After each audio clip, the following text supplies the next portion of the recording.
Good morning again, and apologies for the late start of the program, but I think we would like to begin with a short prayer. Any volunteer from the back, please? The last time I checked, nobody was led by the Spirit at the meeting I held, but today, somebody might be led by the Spirit to give us an opening prayer.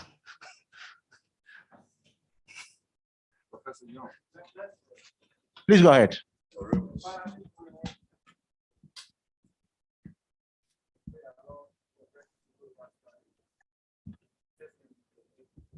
Thank you very much. Your Excellencies, distinguished guests, ladies and gentlemen, all protocols observed.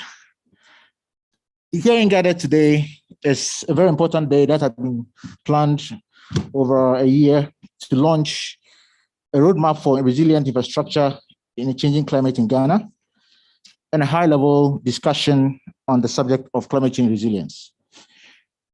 We are gathered here with a number of people gathered from a number of countries, ministries, and agencies represented. Without taking too much time, I'd like to invite the Chief Director of the Ministry of Environment, Science, Technology, and Innovation to do an honors of telling us why we are here and something about the subject for today's discussion. So with a round of applause, let's welcome to the stage the Chief Director of the Ministry of Environment, Science, Technology, and Innovation, Mrs. Cynthia Widiafo. Let's do better, please.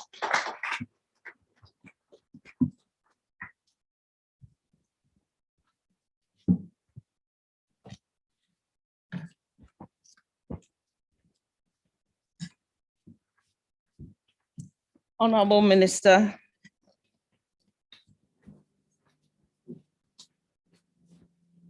the GCA Africa Region Director, the Chief Executive Officer, the Global Center on Adaptation, colleague Chief Directors, the UN Resident Coordinator, the Country Director, UN Office for Project Services, my dear Ifeoma Charles Owemba, the Country Director for World Bank and Africa Development Bank, members of the diplomatic community, the media, distinguished ladies and gentlemen, and all our invited guests, as well as our online participants.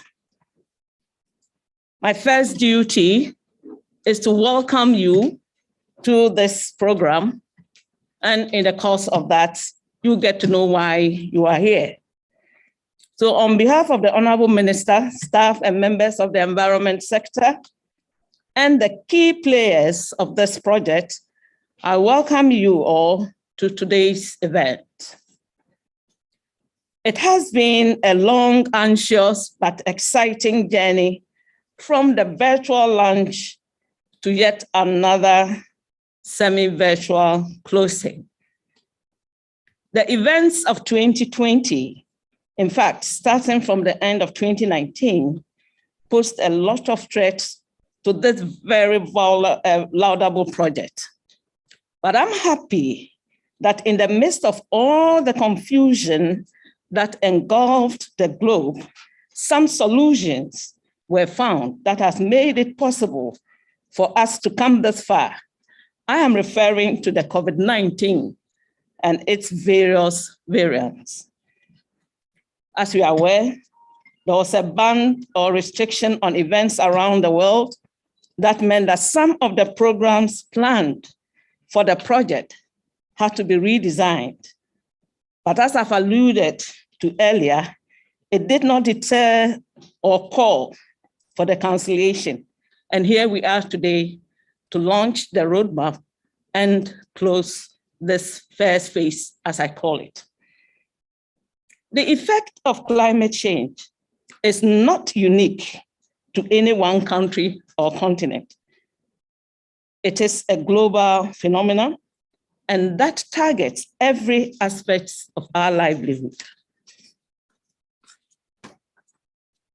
The determination to deal with the impact through either adaptation or mitigation strategies, however, depends on the individual country or organization and the extent of the effect of that phenomenon. Ghana, like all other countries, is susceptible to this global phenomenon and is therefore ready to work with organizations, government bodies, and individuals of like minds to address or reduce the negative effect of climate change on our livelihoods.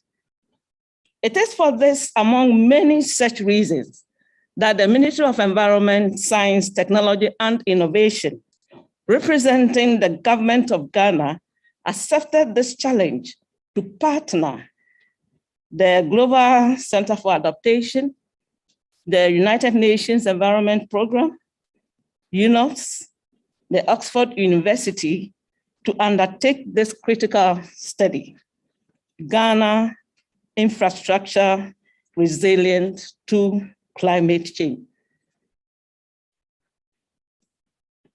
And within this, looking at some critical or key sectors, such as transport, energy, roads, water and sanitation, and railways. And with the hope that the outcome of this study will not only benefit Ghana, but the sub-region, and also offer rich input to others who may wish to do same in the future, knowing that climate change has no boundaries. I am therefore happy to welcome you all to the close of this program and the launch of the report, knowing that your time spent here will be time well spent because you are going to take a very valuable output with you. The program lineup will surely answer some of your concerns and give you a lot of food for thought. But if at the end of the day, you still have some areas that needs clarification, please do not hesitate to reach out to any of the team members that you get to know soon. So distinguished ladies and gentlemen, we are here this morning to close the phase 1 of the study of Ghana's resilience to its infrastructure within some selected sectors and launch the report and eventually launch ourselves into the second phase as to how do we manage the recommendations that has coming out of that. So on that note, I want to, on behalf of all of us here, welcome you to this morning's conversation. We are expecting your active participation, and we want to assure you that nothing that will come out of here will be left on the shelves. Welcome, enjoy the program. Thank you very much for your attention. Thank you very much, Chief Director Cynthia Bediako, Ministry of Environment, Science, Technology, and Innovation. Next on our agenda, Your Excellencies, distinguished guests, ladies and gentlemen, is the Senior Director for Africa Region, the Global Center for Adaptation, Professor Anthony Young. Can we give him a hand, please? Thank you very much, MC. Good morning, everyone. Your Excellencies, distinguished ladies and gentlemen, please allow me to stand on the existing protocol for time has already gone. Thanks for being here. The world all over, everyone is talking about the race to zero, carbon neutrality. How do we get to zero emissions by 2050? But the truth of the matter is that even on that path, there'll be a lot of casualties that did not cause the problems, casualties that will bear the brunt of what is happening. The Intergovernmental Panel on Climate Change has just released a report that says that the amount of carbon dioxide in the atmosphere right now, no matter what we do, is enough to cause havoc on the African continent over the next 2 decades. So it is important and imperative that we build resilience, that we build adaptation. This has not received the attention it ought to. To change this, the Global Center on Adaptation has been established to drive and accelerate adaptation globally. But we've chosen to start and lay emphasis on the African continent because Africa is on the front line. And the center has been established as a solutions broker. So we've partnered with the African Development Bank to establish the Africa Adaptation Acceleration Program to basically mobilize about 25 billion over 5 years to address these issues. And one of the things we'll be looking at today, or this report that we'll be launching, is a product of one of those initiatives that we're doing. We're here to bring solutions. And so this report actually has brought together solutions and also will bring the finances, rally people around for the finances that need to be done. So with that, we are excited that Ghana is the first country that we're working on at this scale at the infrastructure level. And so thank you so very much. And I'm sure that by the end of the day, we'd have all had what exactly has been done and what needs to be done going forward. Thank you very much. Thank you very much, Prof, for those words of exaltation. We've reached a very important section of today's program. And as you notice, we have a number of honorables. I'm using my words very carefully. I was advised that if you know what it costs to pay a foot soldier, it's not an easy title. So in no particular order, seated here, we have the Minister for Environment, Science, Technology, and Innovation, Honorable Dr. Kwekwe.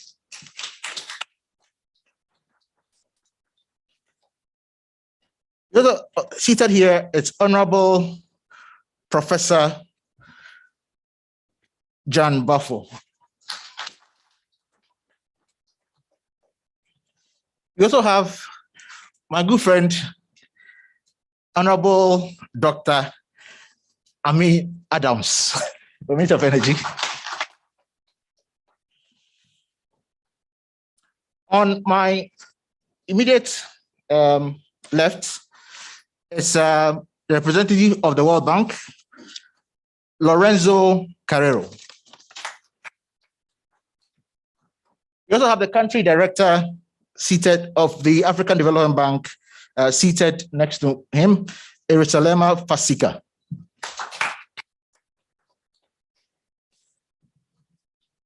Next to introduce is the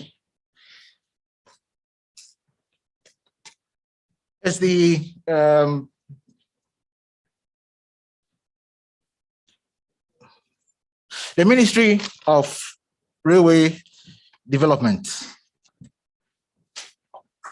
Representative, but the Deputy Minister for Railway Development. Thank you.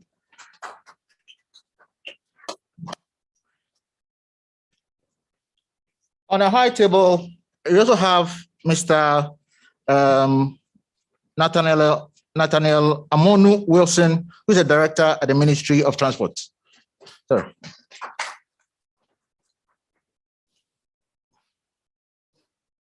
Ministry of Sanitation is also represented here by Mr. Joseph Obeng. Thank you.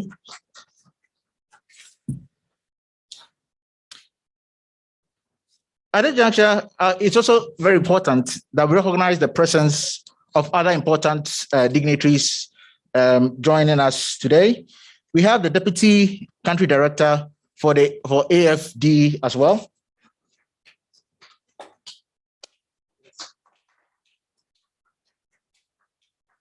Okay, thank you. We also have the Chief Executive Officer of the Ghana Infrastructure Investment Fund.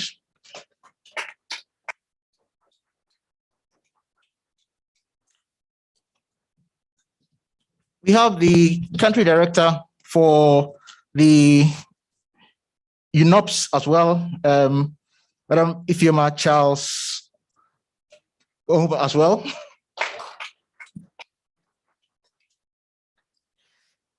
There are a number of other important dignitaries here. We will introduce as we progress and make good progress.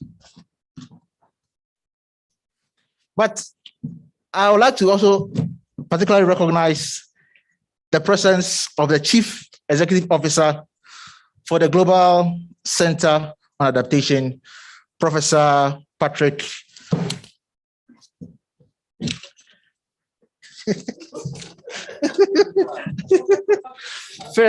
Fekoyen as well. Patrick Fekoyen. Thank you. Okay, thank you. The next on our program is a high-level discussion support for the launch, before the launch of the program. So I'll leave this to begin with the Minister for Environment, Science, Technology, and Innovation, Honorable Dr. Goku Afriye. So give him a hand, please.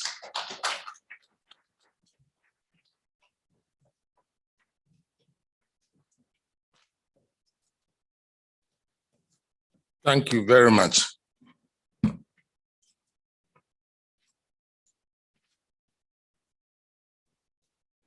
Well, colleague ministers, let me give credit to our Nigerian friends.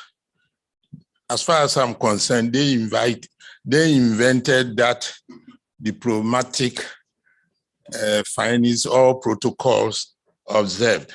And I realized, traveling around the world, I've realized that it's become a diplomatic lexicon, which has even been adopted even in the West, because so convenient. After people have been introduced, I think it's sufficient for me to say that I give diffidence to all of them, so that I will proceed with my main speech. Distinguished invited guests, good morning.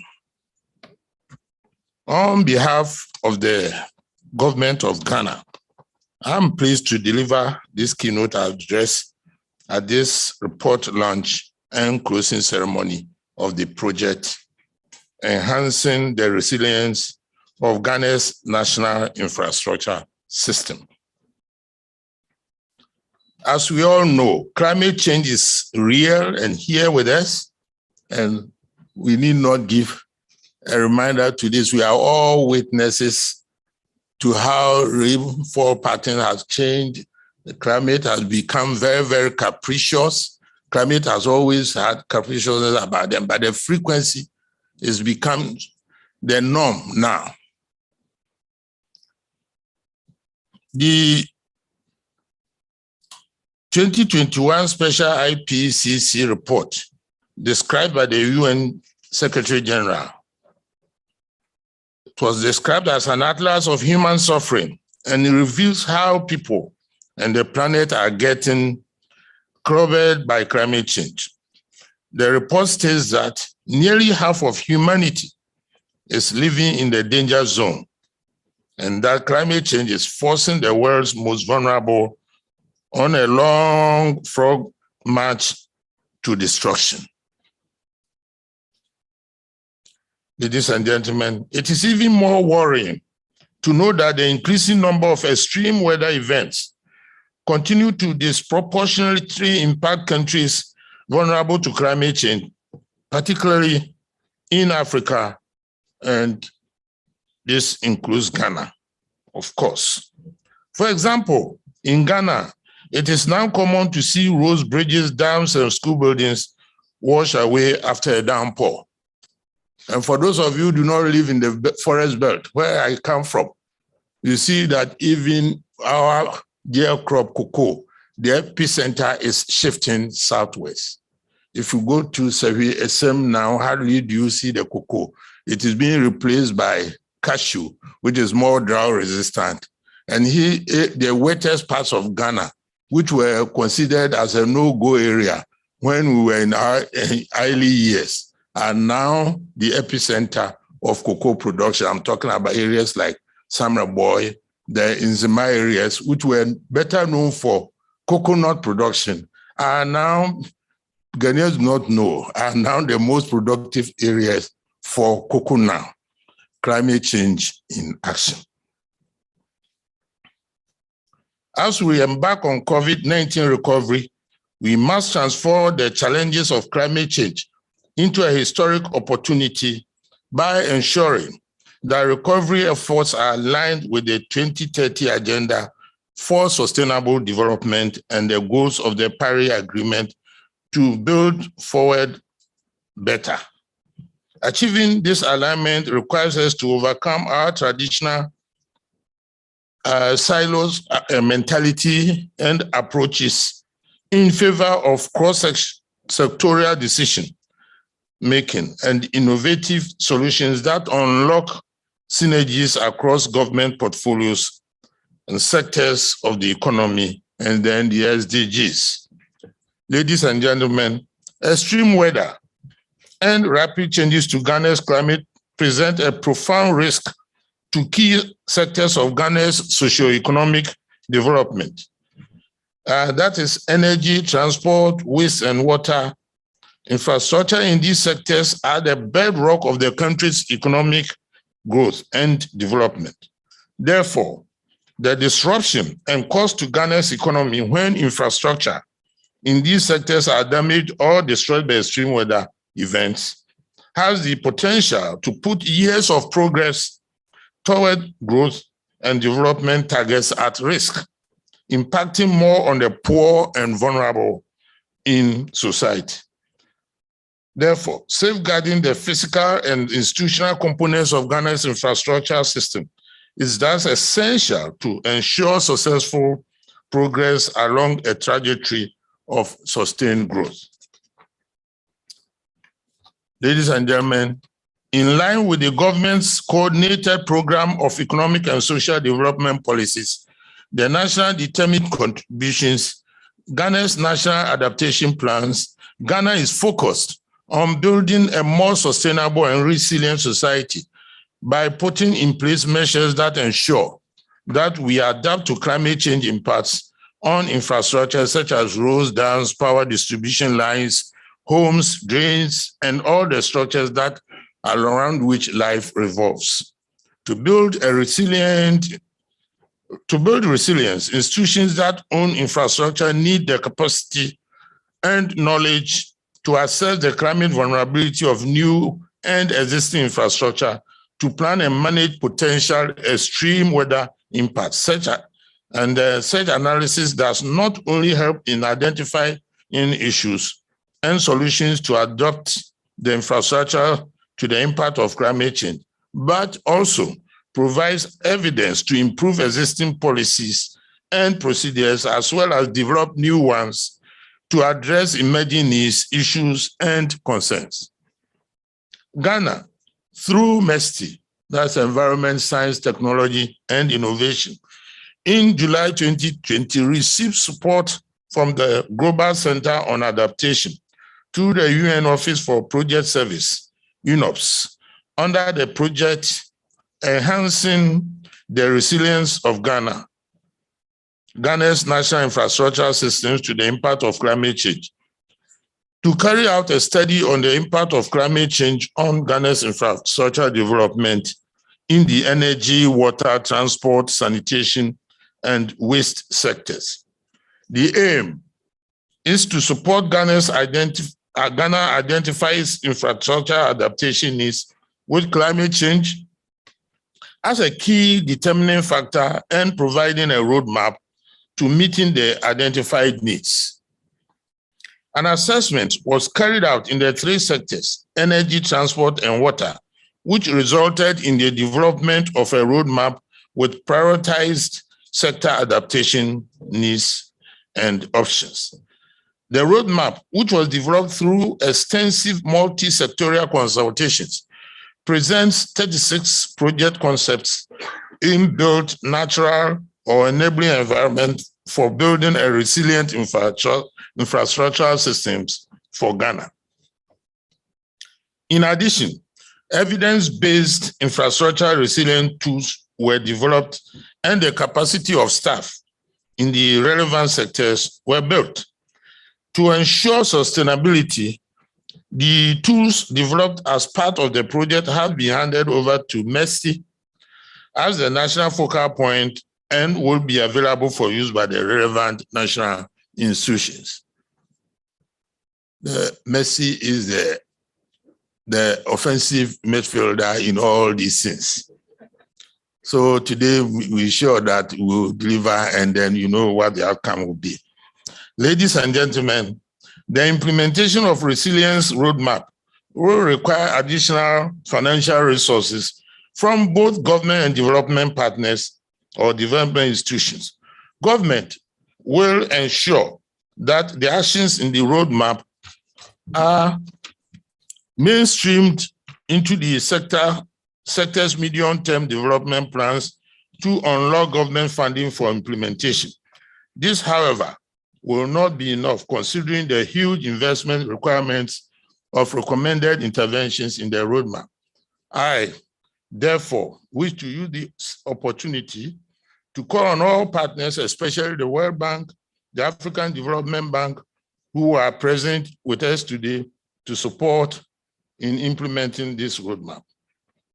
In conclusion, and on behalf of my colleague ministers, I wish to express the government's appreciation to the project partners, GCA, UNOPS, UNEP, and Oxford University, and the other stakeholders, including development partner institutions, government institutions, universities, research institutions, and the private sector for the support provided to the ministry in the delivery of this project.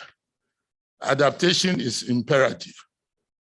We are all product in some sense of Darwinism. Mankind, and in fact, the whole of nature has always adapted. But climate change has put a challenge on us now. Our adaptation process is not an unconscious reaction, but a very conscious, deliberate process that we must take. We must cost it. We need every help that we will need so that we can adapt to this phenomenon which is unfolding so fast, right during our existence here, this generation on Earth. Of course, as a student of physiology, I know the slogan, adapt or die, is very apt now. We must adapt or die. Thank you.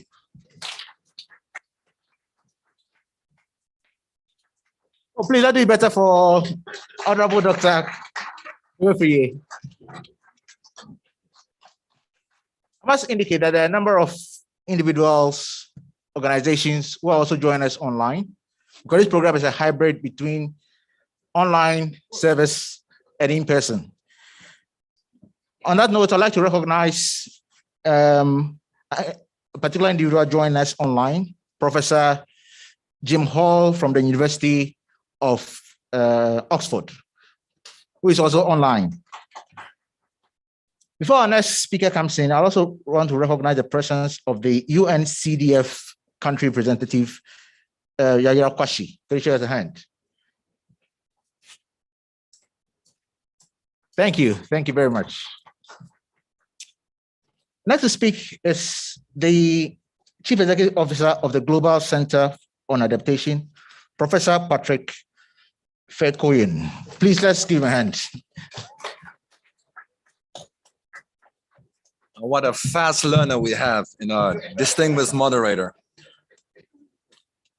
Honorable ministers, excellencies, ladies and gentlemen, it is an honor to be here today with you. And at the COP26 last November in Glasgow, I was very honored to meet the Honorable President Akufo-Addo. And the president took me aside And he said, Africa is tired of waiting. Africa is living the climate emergency. Africa has the plans. It has the leadership. It requires development partners to truly partner and to step up. So I learned from the Honorable President about Ghana's pioneering efforts in the climate crisis. And I promised I would come to Accra as quickly as possible after Glasgow to learn from these lessons from one of the leading nations in the world on driving the climate emergency crisis. So my message to the Honorable Minister and the Excellencies and the representatives of the African Development Bank and from the World Bank, for all of those who work here in Ghana, what a source of inspiration you are for the world. Because as the Honorable Minister just outlined, the climate emergency has Africa at the crossroads. On the one hand, Africa is the most vibrant continent, is the economic growth engine of the world. But on the other hand, Africa is in the eye of the storm of the climate emergency. And the Honorable Minister just referenced it, and previous speakers just referenced it. If you just look and you read the recent IPCC report, we now know that a 1.5 degrees warmer world is not in 2040, it is in 2030. We now know that a 1.5 warmer world may even lead to a 3 degrees Celsius warmer Africa. So as the Honorable Minister boldly stated, for Africa is indeed, it's adapt or die. Because I'm sure our friends from the African Development Bank and the World Bank will also highlight this, as well as the finance minister's representative, and even perhaps also the energy minister and other speakers. Nothing is more corrosive to Africa's economy than the climate crisis. And for us, the only real way forward, is to think big, and act at scale. And we at the Global Center on Adaptation, which is a relatively new international organization, exclusively focused on accelerating adaptation at scale. We're here, Honorable Minister, to walk alongside you and your government partners to make this transition to a climate resilient economy as swift and as effective as possible. Because, the Honorable Minister, I had the honor to meet you briefly before this event again, and you said rightly, there's no need for lecturing from the Global North. There is no need for the Global North to explain what the climate crisis is, because we understand, we live it. So I have one simple message today. Investing in adaptation, investing in climate adaptation is not only possible, it is not only the moral right thing to do, it makes economic sense. There is a strong economic imperative to invest in climate adaptation. So in our GCA's State and Trend on Adaptation report, which we launched last October alongside President Kenyatta of Kenya, it was exclusively focused on Africa. And there were quite some interesting facts on this economic argument, because just let me give you a couple of them. $1 invested in weather and climate information services gives between $4 and $25 in economic returns. $1 invested in resilient water and sanitation not only serves and protects lives, it creates between $2 and $12 in economic benefits. The cost of action.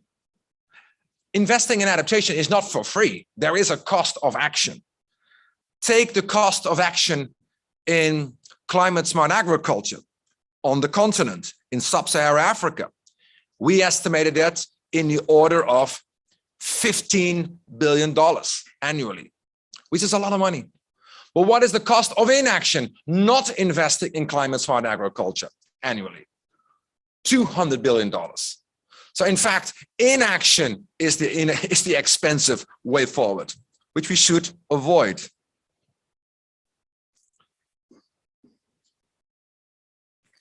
So honorable ministers and friends,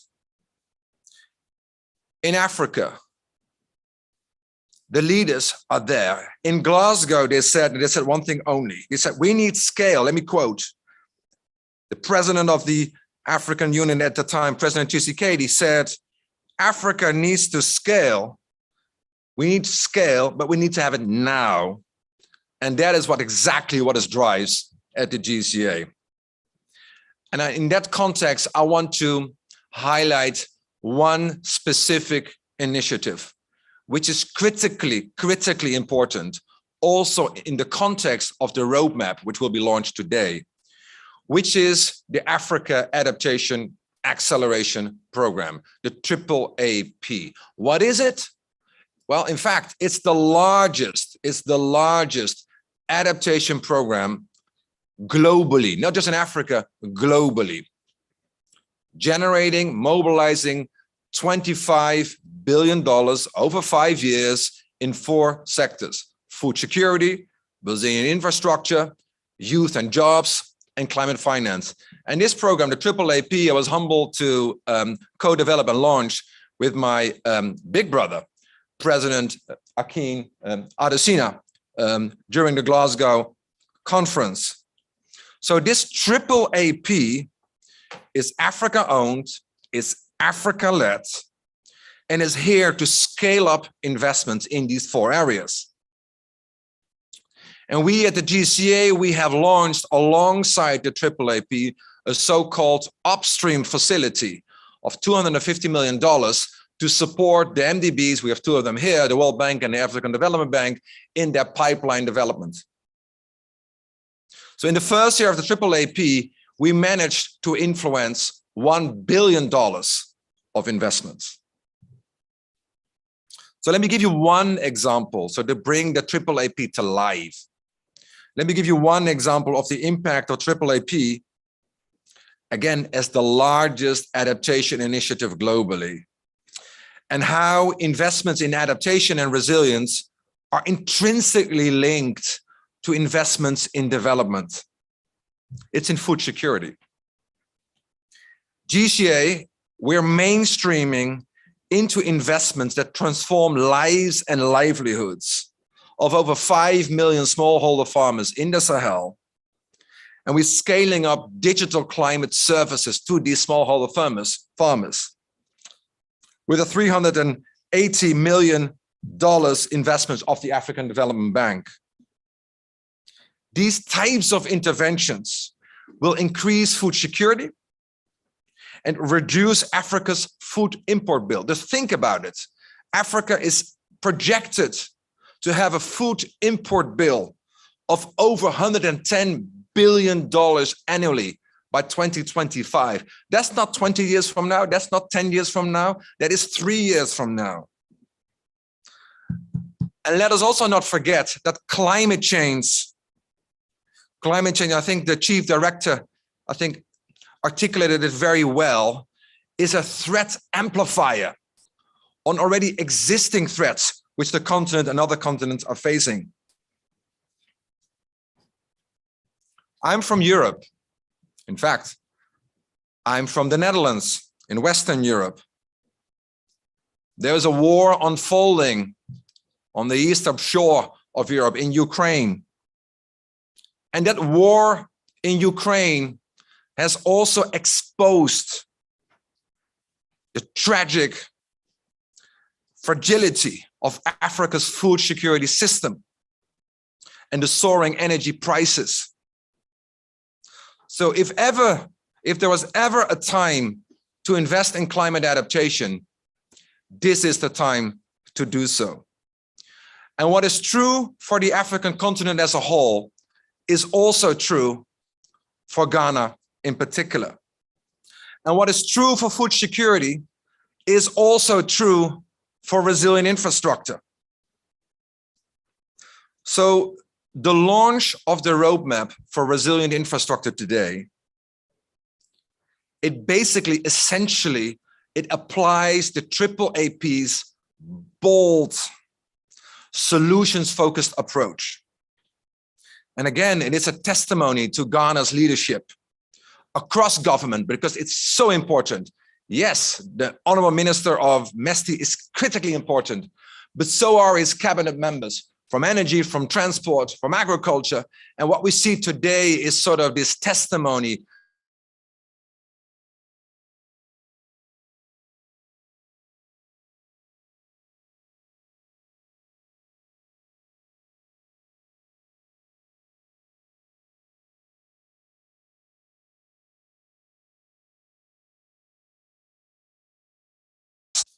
because the statistics in the roadmap, they're shocking, they're frightening.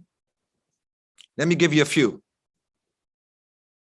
Half, this is 50% of all of Ghana's energy generation capacity is exposed to flooding.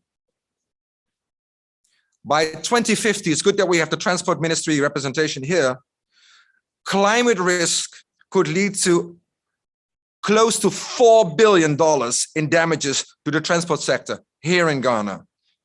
Threefold the investment in the transport sector in 2019, which was 1.3 billion. We know the Honorable Minister of Environment is also a medical doctor. So these statistics will speak to your heart, sir.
Captured in the roadmap we're launching today.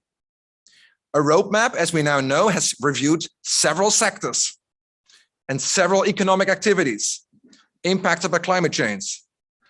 But as important, perhaps even more important, this roadmap, in essence, is an investment blueprint that focuses on solutions and actions.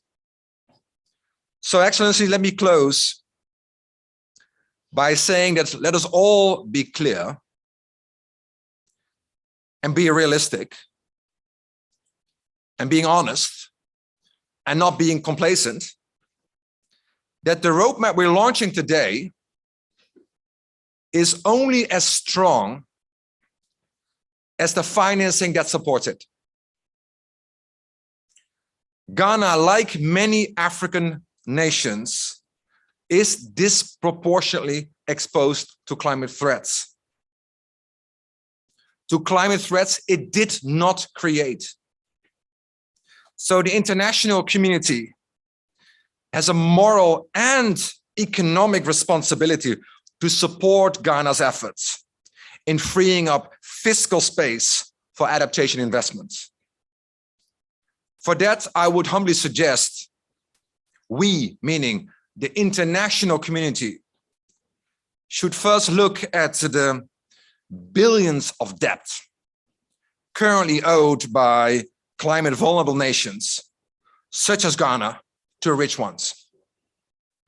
If we were to restructure all of that debt by allowing servicing payments to be reinvested in making the underlying assets, including in infrastructure, more resilient and secure, everybody wins.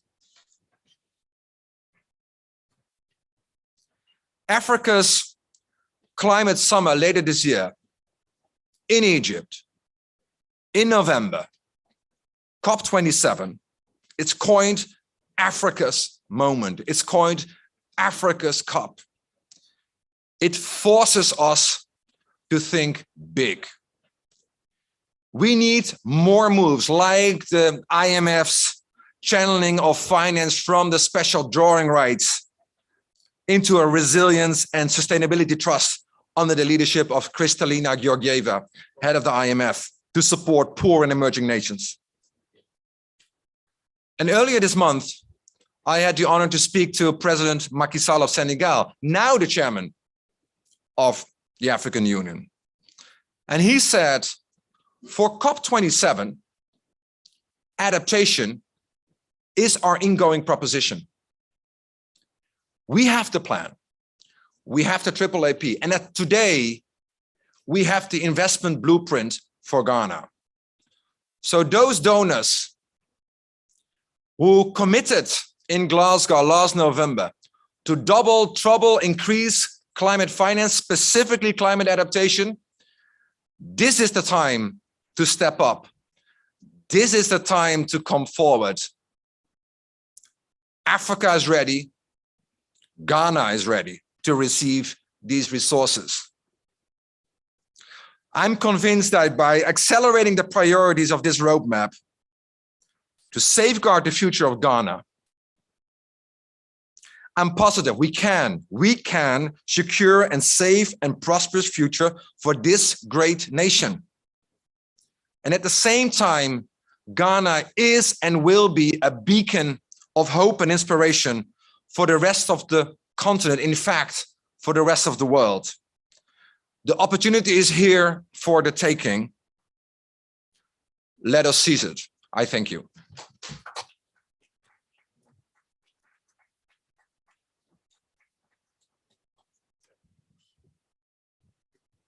That's a classic speech from the Chief Executive Officer of the Global Center for Adaptation. The threats and opportunities that climate change presents have been emphasized. The need for investment in climate change re-echoed.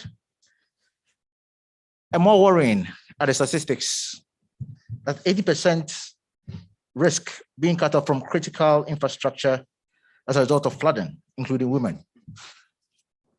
The need for action is now. The Global Center for Adaptation is very committed to adaptation issues. And so important is it that three additional staff of the Global Center for Adaptation are here, and it would be good to recognize their presence all the way from Netherlands. You have Jane Nathan. And then Hafiz Lawal. Thank you very much. Also present here, I think I've introduced him before, is the Honorable Professor Jan Bafo, who is the Senior Advisor to the Minister of Finance. Shall we welcome him with a clap, please?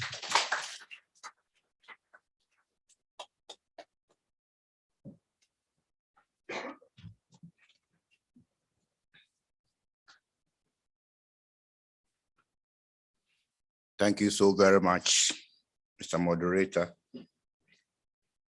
Excellencies,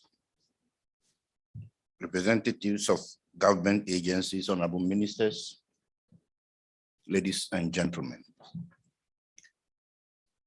The Minister for Finance would have wished to be here himself. But as you all know, he has an assignment. He has to have an engagement with the people of this country on the state of the economy at 1 o'clock. And so he's actually preparing for that.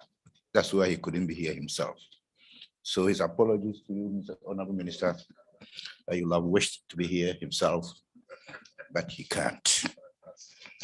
So I'm standing in here for him, and this is his speech.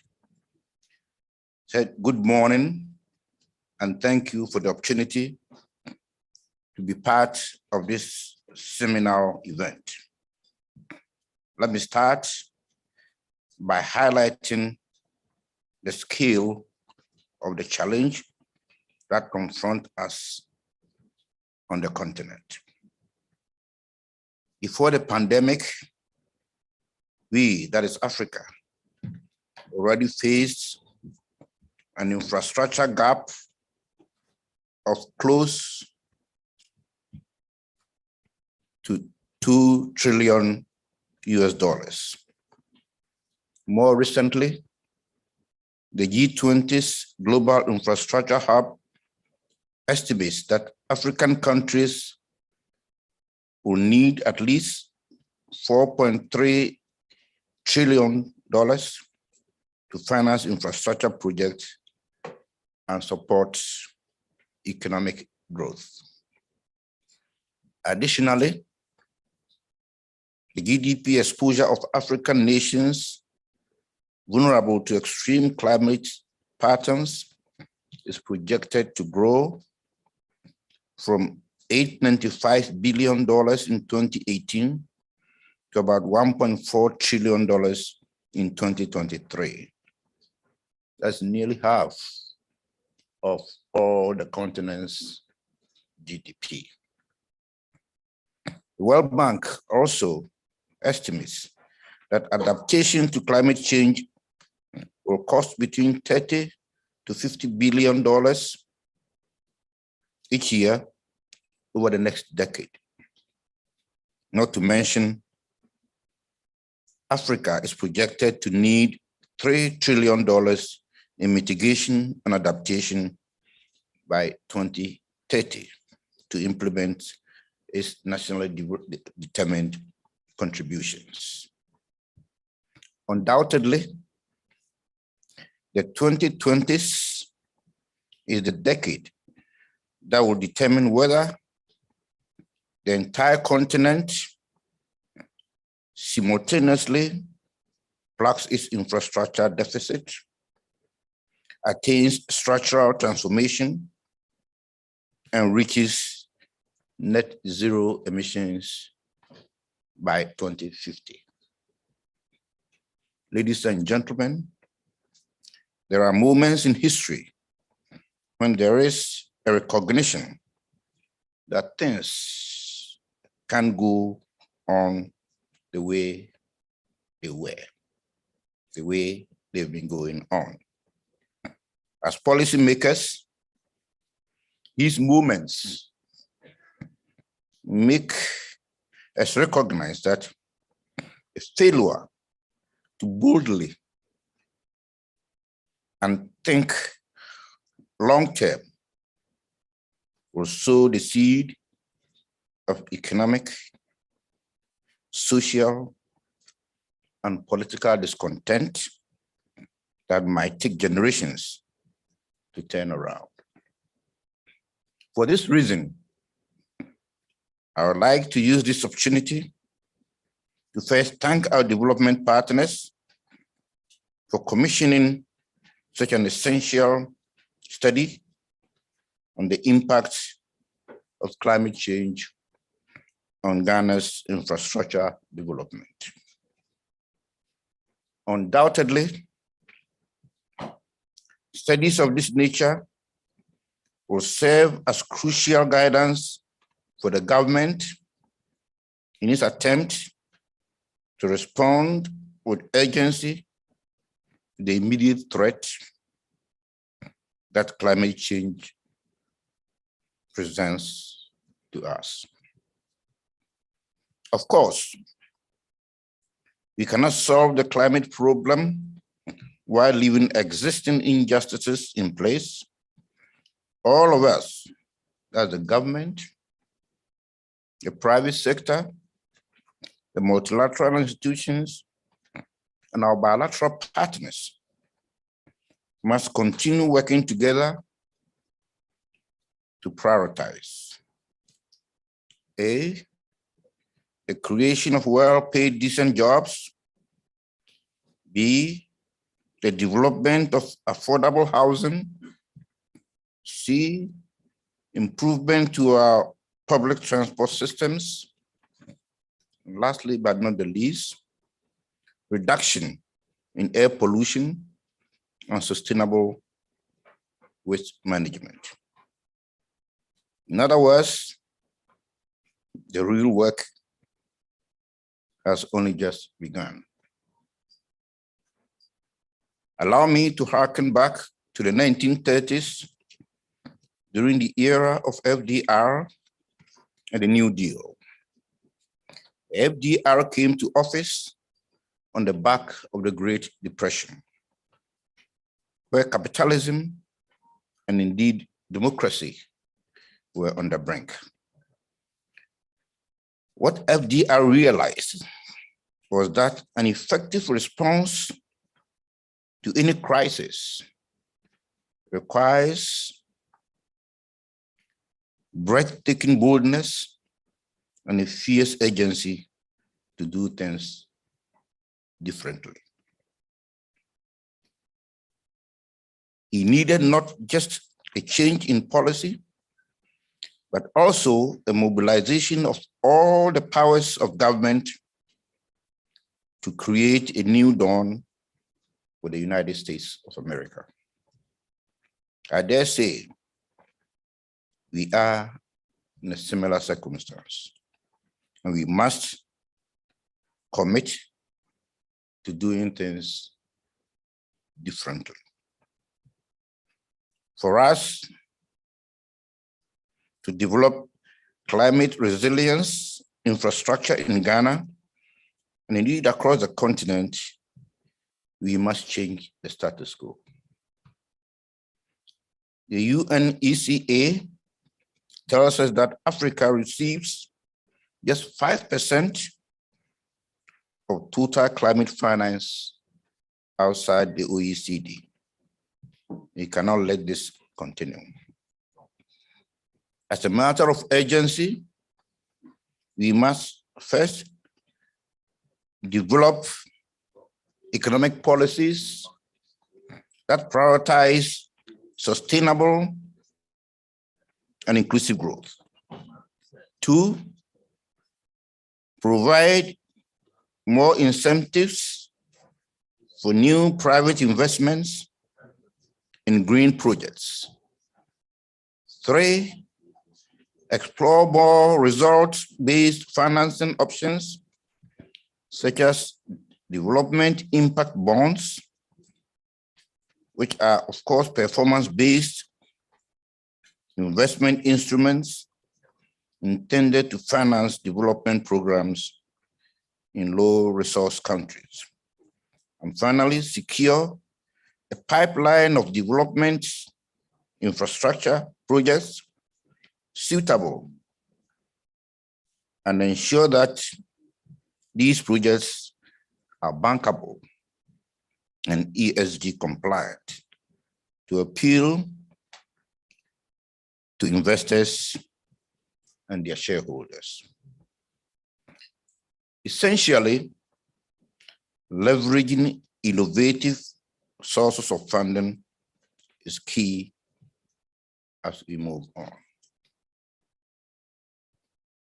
We know that Ghana will need between 9.3 billion and $15.5 billion investment to implement its 47 nationally determined contribution program from 2021 to 2030.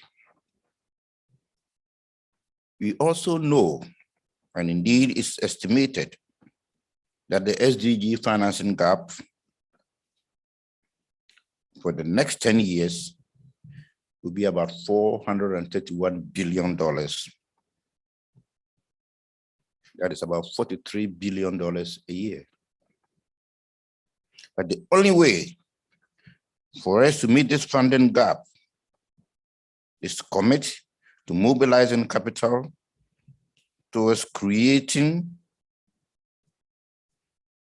an enduring pool of resources, the benefits of the people and the benefits of the planet.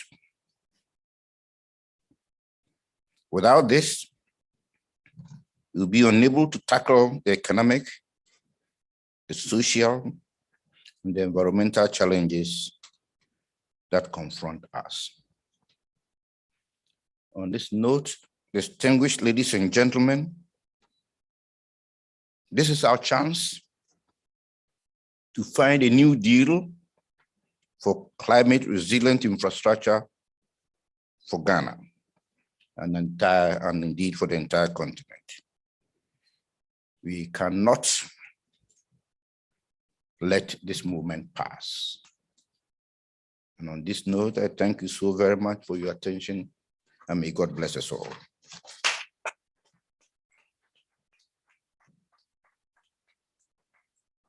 Thank you very much, Honorable Professor John Balfour. We cannot let this opportunity pass.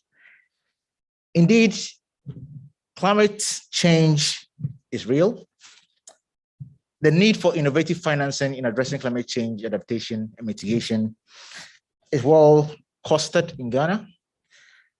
We are told we need 9.3 to 15 billion US dollars to be able to implement Ghana's nationally determined contribution. This requires some level of thinking, a new deal that has been emphasized by the Ministry of Finance. And this is something of a challenge to the country, but we can say, yes, we can. Next, to give us some level of support and some dimension on the report are a number of critical sectors who are represented here. To begin with, we will start with the Ministry of Railway Development, represented by the Deputy Minister, Honorable Kwaku Asante-Bediako. Please give me a hand.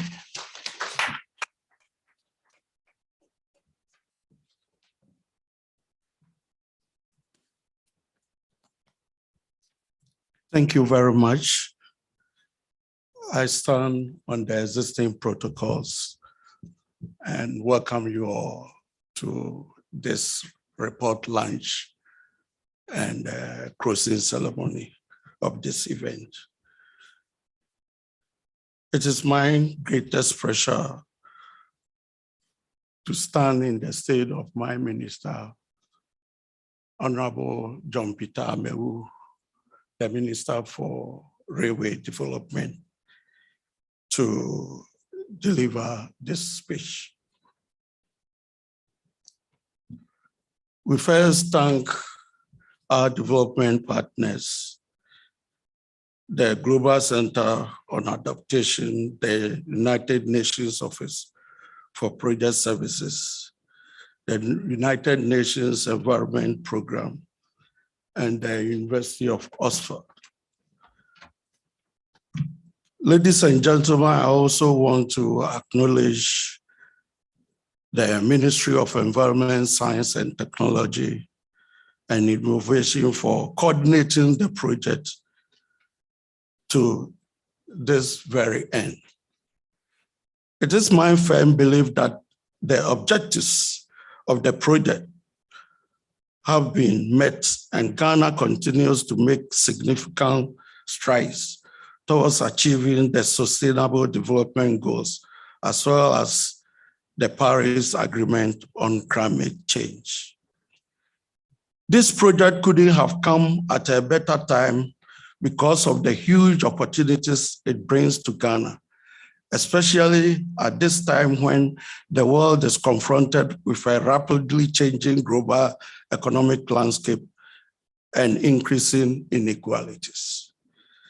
This changing dynamics justify the need for sustainable development that engenders growth stimulated by industrialization and supported by innovation and resilient infrastructure to create jobs, wealth, and other economic opportunities for the alleviation of poverty in our country.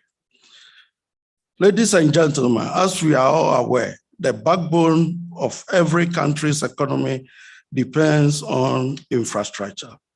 The inadequacies of various forms of infrastructure like transport, energy, sanitation, water, housing, information and communication technology invariably affect efficiency and competitiveness of nations, which impact negatively on the livelihood of our people in one way or the other. The plans and financial strategies for the development of adequate infrastructure to support a nation's industrialization and growth are therefore important policy decisions that must critically be looked at.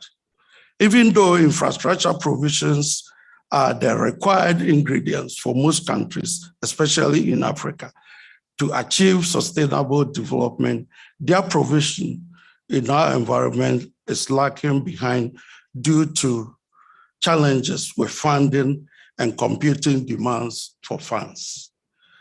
It is, however, important to differentiate and make some comparison between conventional and sustainable and resilient infrastructure. Conventional infrastructure does not involve civil society and general public in the decision-making process. It does not therefore seek optimal social benefit or take into account any environmental consequences. Ladies and gentlemen, sustainable and resilient infrastructure delivery is, however, subject to scrutiny and debate by public and civil society with the view of minimizing social, environmental, and economic risks, as offering other benefits which are related and essential in achieving the sustainable development goals of job creation, poverty alleviation, climate change, biodiversity, and financial benefits for the public, among others. It is important to mention that sustainability and resilience have become a visionary development paradigm used as a guiding principle for human progress and endeavors. Investment in the provision and improvement of sustainable and resilient transport infrastructure will accordingly enhance the transport sector to facilitate the movement of people, goods, and services to play the right supportive role towards economic development. We in the railway sector are looking forward to a situation where one will wake up, let's say a lawyer who is practicing in Accra can also take some clients in Koforidua or Kibi and goes to Kibi for courts around 9, goes to Koforidua around 12, and will be able to come back to Accra and attend to a client and close in the day at Tema in a court. But we can't do this with the normal transport system unless we are able to build a robust railway system that is more efficient and more reliable. So for us, what we are saying is that the rail system is able to integrate our economies better than the transport system, looking at the congestions in our traffic and all the attendance that goes with it. We are in Accra here, and we know people living at Kaswa, Adenta, Tema, and the likes, the number of hours that it takes them to get to the business centers in Accra. But if we have a very effective rail system from Kaswa to Accra, Adenta to Accra, Tema to Accra, I think the carbon emissions within our environment will be reduced drastically, and it will also bring efficiency into the system. But we also realize that developing rail sector is very capital intensive. But our president, His Excellency Nana Addo Dankwa Akufo-Addo, when we came into office in 2017, decided to set up a ministry specifically to develop our rail sector, just because of the importance of rail in our developmental process. Ladies and gentlemen, we realize that as a ministry, we haven't done much because of the constraint of funding. We will therefore appeal to our development partners. We have the vision, we have the roadmap, and we have our master plan in developing our railway sector, such that we have interconnectivities between all the capital, the 16 capital regions of Ghana, and we have plans also linking our ports to the other neighboring countries, Burkina Faso, Mali, such that the freight that goes through our harbor to those countries can be done by rail instead of doing that by road. And it's our vision. We've started something in that perspective, and we are now at Akosombo, and we're looking for partners to take it to the northern sector, and for that matter, to Burkina Faso. Ladies and gentlemen, in Ghana, the transport sector has been aligned to focus on the development of the necessary transport infrastructure to support its key policy objective of creating an integrated, cost-effective, safe and secure and sustainable transportation system responsive to the needs of the society and supporting growth and poverty reduction and capable of establishing Ghana as the transport hub of West Africa. Ladies and gentlemen, the Ministry of Railway Development has therefore been established and tasked with the responsibility of ensuring the rapid development of a modern rail network with associated infrastructure to address the imbalance between transport modes for the long distance intercity transportation and also intracity freight and passenger movement in the country. In our quest to develop a modern rail transport system in Ghana, a lot of attention is placed on undertaking economic, financial, social, and environmental assessment studies to facilitate the development of a business case to attract investment from both the public and private sector, respectively. These are all measures to ensure that we make our cities and human settlements inclusive, safe, resilient, and sustainable to address Goal 11 of the SDGs. Furthermore, the development of the railway network is being pursued to take the burden of the road network and to also provide efficient and sustainable alternatives to ensure longer lifespan for both existing and new roads which are yet to be constructed. In respect of climate change that we find ourselves in, we realize that recent torrential rains are having a negative toll on our existing roads. Also, it affects sometimes the air transport system where some internal flights are cancelled. But looking at the salary levels of employees of this country, is not everyone can afford air transport.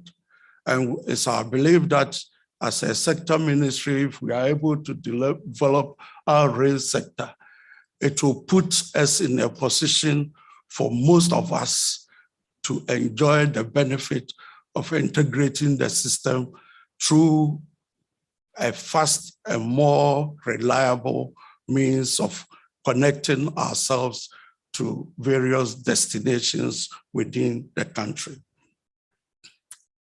Ladies and gentlemen, I want to bring my comments to a close. And I'm of the firm conviction that if we have chosen the right path, and we have chosen the right path and should continue to collaborate with each other across the sectors of our economy and with our development partners to develop quality, reliable, sustainable, and resilient and efficient transport infrastructure, including regional and trans-border interconnectivity to support economic development and human well-being with a focus on affordability and equitability for all.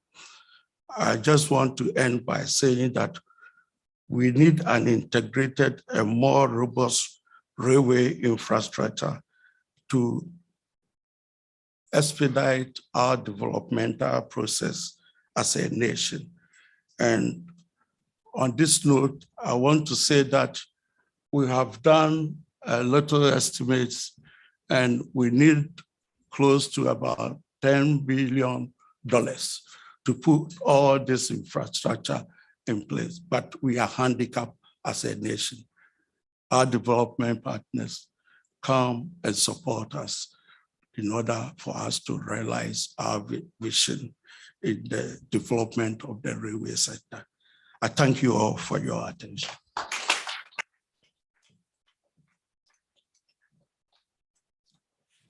Thank you very much, Honorable Deputy Minister, Honorable Kwekwasanti Bediako.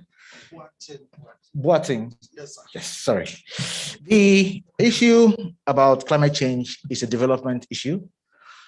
It rightly indicated the fact that we need to collaborate and develop our transport sector to support our development, as well as looking into the issue about emissions. Reduction in emissions, very critical to the fight against climate change.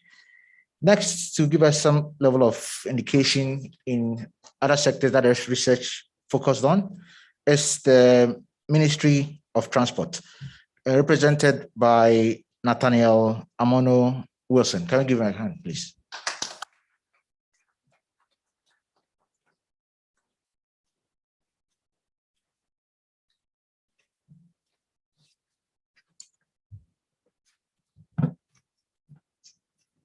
Honorable Ministers, all protocols observed. I bring you warm greetings from the Honorable Minister for Transport, Kweku Ofori Esiama, on whose behalf I deliver this statement. It is a great pleasure to participate in this report launch and closing ceremony of the project, and I thank the organizers to be invited to share a few words with you. I believe to all intent and purposes, this event has come at an opportune time, particularly because Ghana is not immune to the devastating impact of climate change. Along our coastline, there are ample evidence to suggest that indeed, without robust adaptation measures, a heavier price would be paid in the long run. I therefore want to use this opportunity to thank the Ministry of Environment, Science and Technology and Innovation and the collaborating partners for the effort in bringing us together to dialogue and chart a pathway for enhancing the resilience of the country's infrastructure. Ladies and gentlemen, Ghana spends about $1.2 billion per year on infrastructure development, equivalent to about 7.5% of our GDP. For the Ministry of Transport, over the period, we have been pursuing an aggressive investment drive to position the maritime sector as a leading trade and logistics hub within the West African region. Our two main seaports of Tema and Takoradi have seen significant investment to enhance capacity and improve service delivery. As many of you are aware, Ghana's new container terminal, MPS Terminal 3, at the port of Tama, which opened to business in July 2019, has been operating efficiently and offering first-class services to container shipping customers. Apart from the maritime transport, the sector also relies on the inland waterways to provide important transport services for communities living along the Volta Lake and also for the haulage of petroleum products, cement, agricultural produce between the northern and southern parts of the country. A number of ferry landing stages and reception facilities have been provided to facilitate cross-lake ferry services.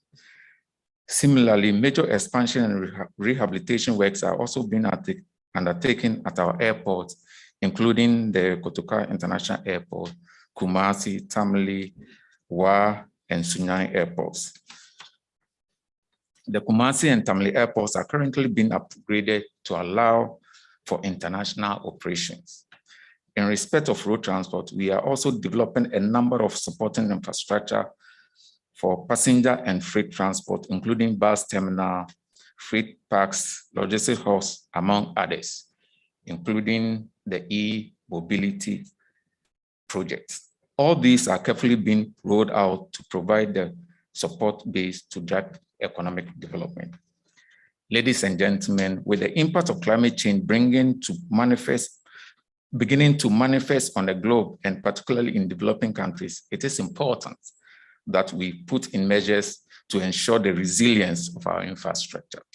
It is refreshing that the Ministry of Environment, Science and Technology and Innovation, through the Global Center on Adaptation and other collaborating partners, has completed a national assessment of existing infrastructure.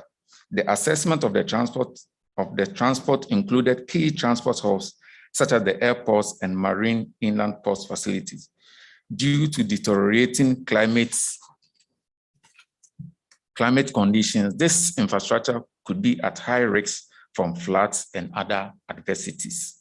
We have taken note of the recommendations that have been made, and we remain committed to this clarion call. We will therefore work closely with all parties to prioritize climate adaptations in our medium-term development plan. This, we firmly believe, would be geared towards unlocking finance to enhance the climate resilience of maritime, inland waterways, and airports infrastructure in the country. Ladies and gentlemen, with these few remarks, I want to use this opportunity to once again thank the Global Center on Adaptation and its partners, UNEP, and the University of Oxford for this collaborative partnership with government. I believe we can count on your continuous support as we take steps to implement the recommendations of the project. I thank you for your attention.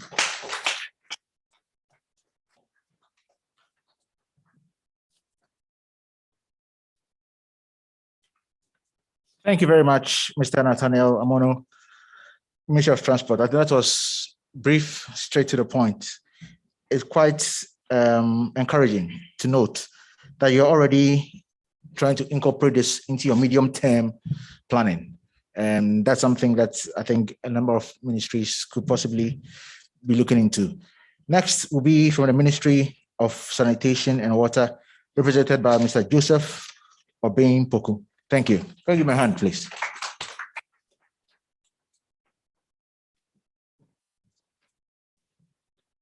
Thank you very much. Honorable ministers, distinguished ladies and gentlemen, I bring you greetings from my minister, who is currently in Senegal, participating in international conference on water.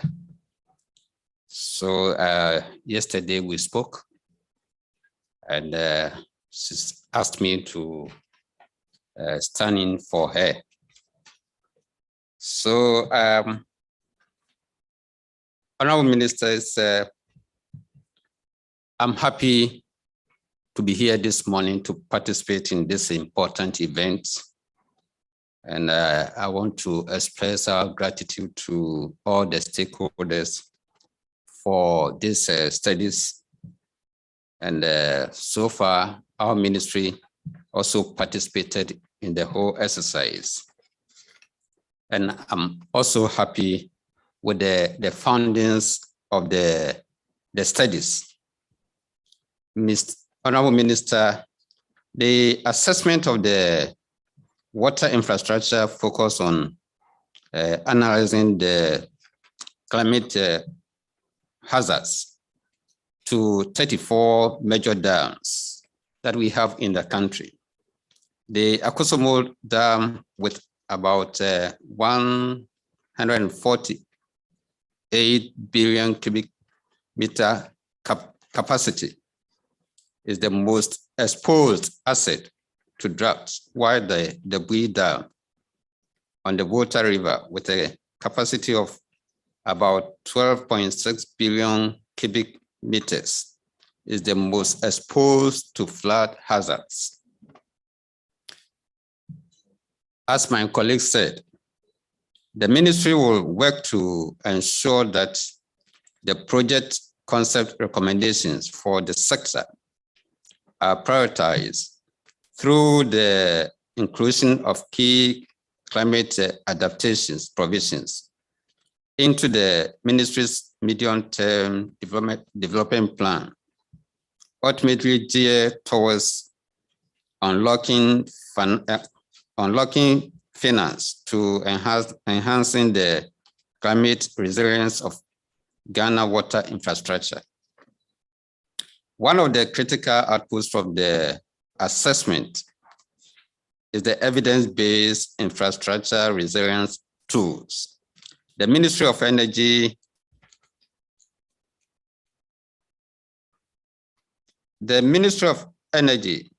personnel will mainstream the use of this tool in its infrastructure planning and design to ensure that water infrastructure are built factoring climate change considerations. Honorable Minister, the Ministry of Sanitation and Water Resources is grateful to the Global Center for Adaptation and the key partners, UN Office Project Service, and the UN Environmental Program, and the University of Oxford for the collaborative partnership with the government of Ghana at enhancing the climate resilience of Ghana's water infrastructure.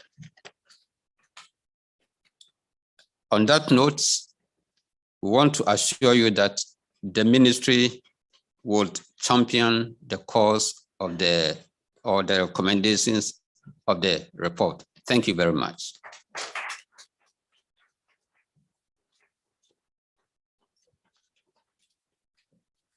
Thank you very much. Can I do it better for the Ministry of Water and Sanitation? Equally captured in the report is a very critical sector that requires some intervention on Ghana's infrastructure. That's energy. Representing the ministry is the Deputy Minister for Energy, my good friend, Honorable Dr. Mohammed Amin Adam. Very welcome him.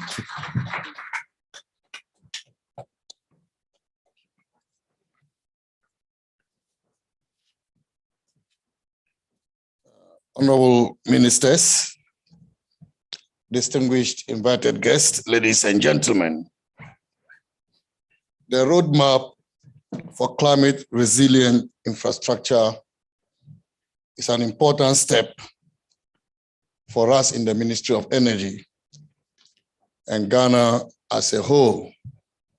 And I want to assure you, ladies and gentlemen, on behalf of the Minister for Energy, Dr. Matthew Poku-Prempeh, who I represent here, that we welcome this roadmap And we're going to work with the recommendations therein to ensure that we build a resilient energy infrastructure to support the development efforts of our country.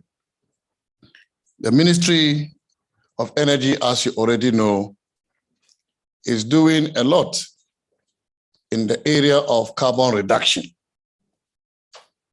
And we are doing this through policies and measures that we have already implemented. For example, we've converted all our thermal plants, except one, to use natural gas for power generation instead of the heavy polluting liquid fuels like heavy fuel oil, light crude oil, etc., which dominated the production of energy in this country for a longer period of time. Most of you know that we have departed from that point to the use of natural gas for power production. Apart from this, we have converted most of our thermal plants from single cycle to combined cycle plants, so that instead of using so much fuel, we are able to ensure efficiency in the use of this fuel by generating steam to complement the sources of energy for power generation. Because of climate change, we have not only adjusted the fuels we use for power generation, but we are also working so hard and encouraging Ghanaians to adapt to a world without fossil fuel. Consumption patterns are changing, and we have to adapt quickly to these patterns. For example, petrochemicals are going to compete with transportation for fuel. And I have some statistics that show that by 2030, petrochemicals demand for crude oil will constitute a quarter of global oil demand. And by 2050, it will constitute half of global oil demand. What it means is that there will be less oil for transportation unless there is increased global production. And what it also means in economics is that the price of fuel for transportation is going to increase. I do not want to alarm you, but we in Ghana are very sensitive to petroleum pricing. And that's the reality we have to accept, to live with it. Because most of you know that even before Russia, Ukraine, which we are blaming for the increases in petroleum product prices, prices were already increasing. Crude oil had gotten to $90 per barrel. And this is just because countries are adopting to respond to the effect of carbon dioxide, carbon emissions on our economies, on our lives as human beings. And therefore, if we don't adopt, we will be caught up in the difficult phenomenon of having to use the kind of vehicles we have today without cheaper fuel to fire these vehicles. Ladies and gentlemen, very soon we'll be confronted with availability or cost. And some countries are already in this. Senegal has announced stock out of petroleum products. Mali has announced stock out of petroleum products. Europe are facing the same challenge of stock out. And so for countries like Ghana that source our petroleum products from Europe, we can imagine what the effect will be like. The Europeans are even adjusting their own attitude as far as transportation is concerned. They want to encourage the use of bicycles. They want to do more walking. How about us? They are developing battery charging stations for electric vehicles. And so if we don't adapt to the changing consumption pattern and therefore develop the kind of infrastructure that will be suitable for our economy and for our transportation, we will be caught up in difficulties sooner than later. And this is why the Ministry of Energy wants to encourage that we also change our consumption patterns to respond to the climate crisis in order that we will be part of the global village as we move towards cleaner energies. We are also promoting the use of solar systems, improved cook stoves, and LPG for homes, all in the bid to reduce greenhouse gas emissions. As you know, about 3 months ago, my minister, the Minister for Energy, launched and also inaugurated the National Energy Transition Committee to develop a national transition policy and strategy for Ghana. When finalized, this plan will provide the blueprint on how best Ghana should transition into cleaner energy sources. We also know that the energy sector is a major contributor to global carbon emission. And we must therefore accelerate the transition of the sector towards decarbonization of our infrastructure. Thus far, we have been focused on developing a low carbon energy economy. However, the importance of protecting our current energy infrastructure or future infrastructure investments against climate hazards like drought, floods, and fires cannot be overemphasized. We must plan and ensure that we design energy infrastructure capable of withstanding future climate risk and vulnerability. This will ensure that the performance of our energy system is not disruptive in times of extreme conditions, and thereby also secure for us reliable energy supply to our homes and to industry. Permit me to make some 3 observations on the subject of climate resilient infrastructure. 1, our ability to design and construct climate resilient infrastructure depends on availability of data,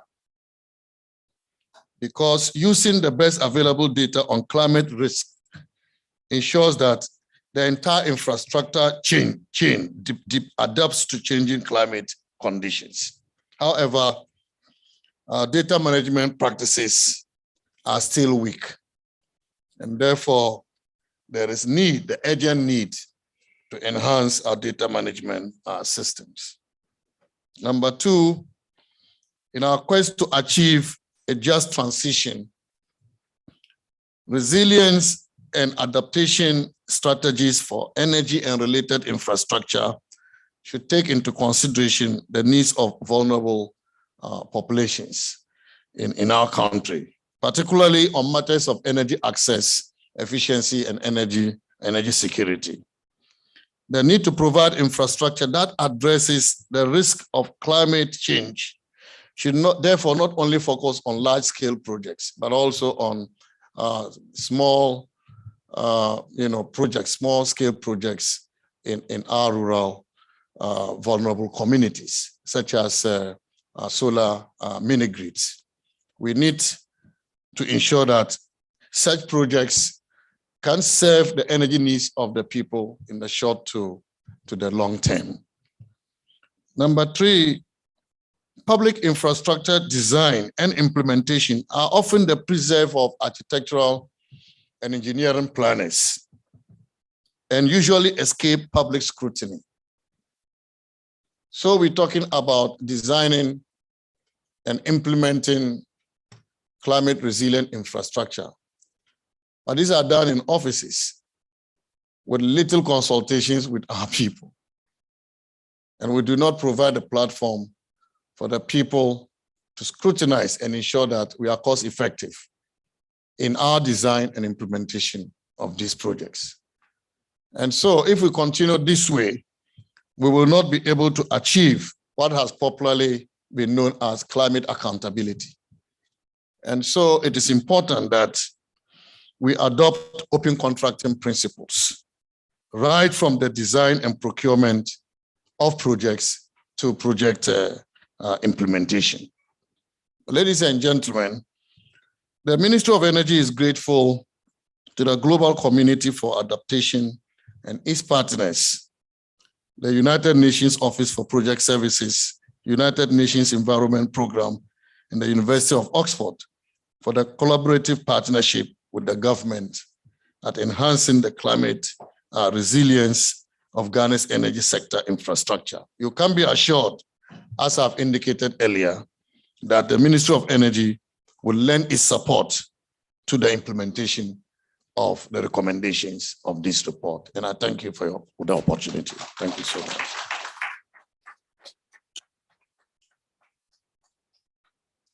Thank you very much, Honorable Deputy Minister and MP for Karaga. The need to enhance our data system is very essential and address our programs not only for the rich, but for the vulnerable as well has been emphasized. Thank you. What has become very critical for addressing climate change has been the issue of finance. We are very lucky to have two very critical institutions that address your finance represented here. We have the Africa Development Bank represented by the country director, Jerusalem Fasika, to give us some level of support for our program. Thank you. I'll give you a hand.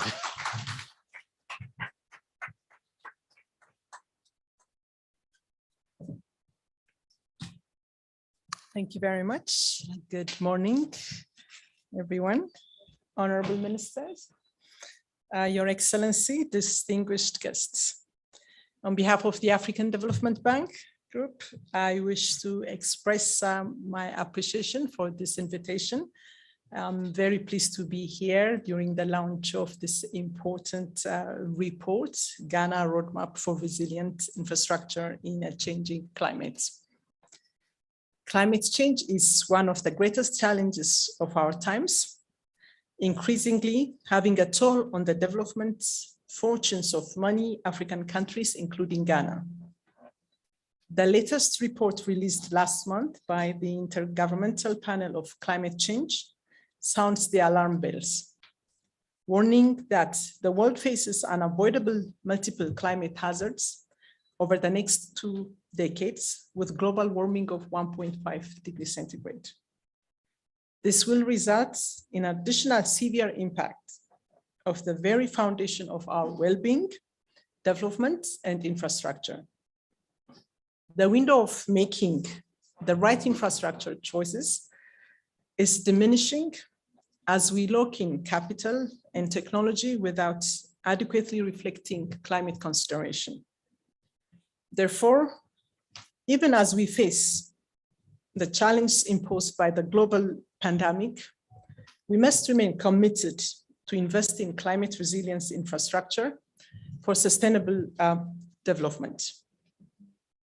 Honorable Minister, distinguished guest, the report we are launching here today is an important upstream activity that fits into the work of development financiers, such as the African Development Bank. The theme of the report is very much aligned with the bank's corporate strategy and country strategy for Ghana, covering 2019-2023. Specifically, Pillar 2 of the Ghana strategy aims to support infrastructure development that are enablers for domestic, regional, and global trade. These significant findings from the assessment report, actually 3 significant findings from the assessment report stand out for me, and I would like to quickly highlight to you. I think some of them have already been mentioned by Professor Verklein. The first one is the fact that climate risk could lead to USD $3.9 billion in damages to Ghana's transport sector at a national scale by 2050. This is threefold the investment of USD 1.3 billion made to the sector in 2019. The other one is over 50% of Ghana's energy generation capacity is exposed to floods, and more than 20% households dependent on firewoods for basic energy needs are exposed to droughts. Also, 54% of Ghana's major dams are exposed to floods, 23% to droughts under a climate hazard or under a climate high hazard scenario by 2050. With the Weja Dam, which supplies 80% of the potable water for Accra metropolitan area, particularly exposed to floods. In Ghana and across the continent, the African Development Bank maintains a large share of its portfolio in infrastructure development interventions. Here in Ghana, we have about more than 50% of our portfolio focused on infrastructure sector, which includes the road infrastructure, the road sector, energy, as well as water sector.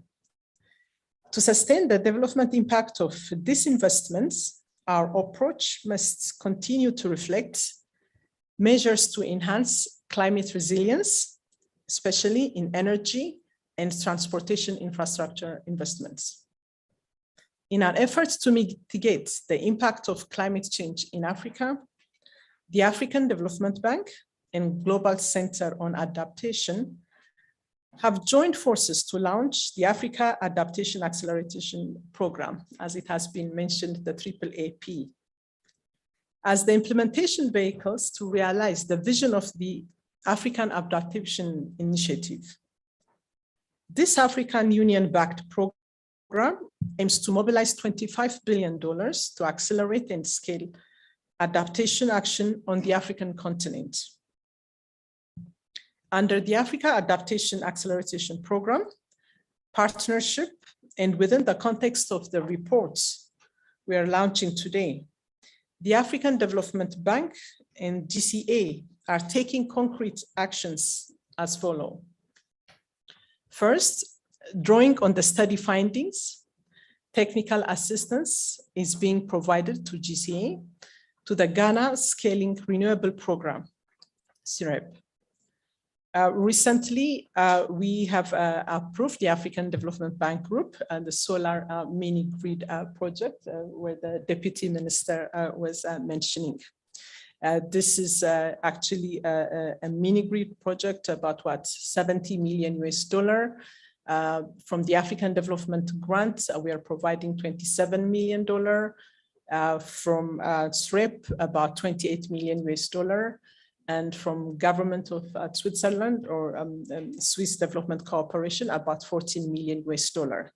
So at the African Development Bank, our role is also to mobilize resources from different finances to finance this huge demand or huge need. Another area is also GCA is offering technical assistance support to Ghana Infrastructure Fund for its application to the Green Climate Fund as direct access entity. I'm happy to see the CEO of GIF. Actually, last year, the bank, the African Development Bank Group, has also approved about 75 million US dollar to GIF. So the support from GCA will enable GIF directly access climate finance to build climate resilience in the infrastructure investments it funds downstream. The assessment will also inform the preparation of the African Development Bank next country strategy for Ghana, which will cover from 2024 to 2028. So we're looking forward to get key information from this. I think one of the speakers was mentioning the need, to finance a number of, list of projects that have been identified here. We will be discussing with government when we develop the strategy, and I am looking forward to get the lessons and the most, the very important information to inform our future strategy, so we can also enhance our financing by also mobilizing more resources with other partners. So at a collective level, this report will further enrich our dialogue and enhance the overall impact of investments in resilient green infrastructure that are central in tackling the damaging effects of climate change.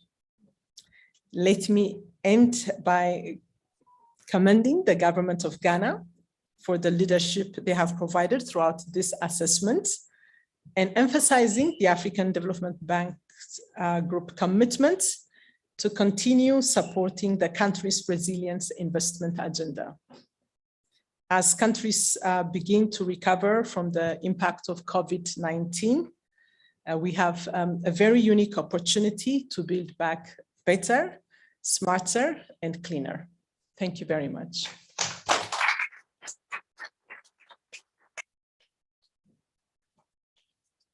Thank you very much, Country Director, Africa Development Bank.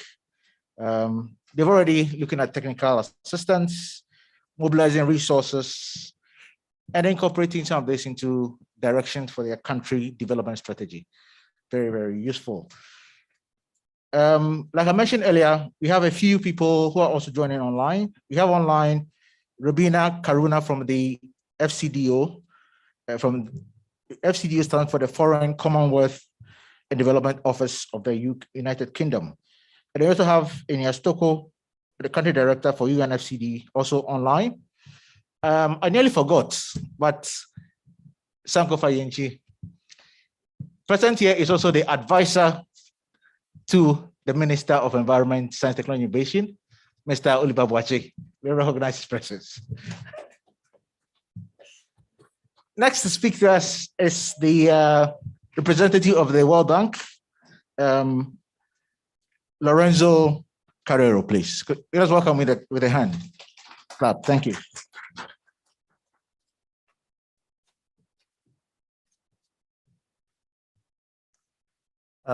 Honorable Ministers, Your Excellencies, distinguished guests present here and connected.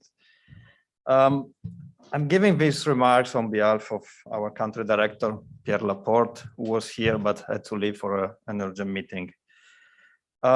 So let me start by thanking the Ministry of Environment, Science, Technology, and Innovation for the invitation to this forum, and also congratulate the same MESTI, the Global Center for Adaptation, UNOPS, UNEP, and the University of Oxford for the completion of the roadmap.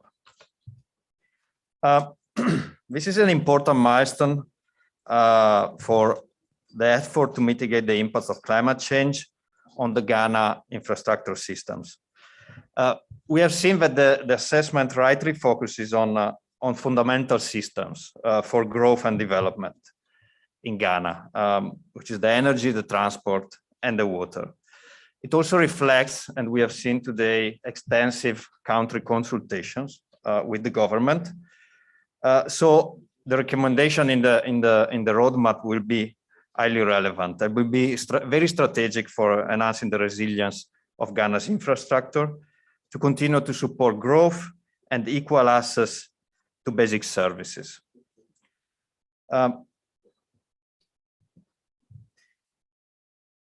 This type of investment will also create opportunities for development.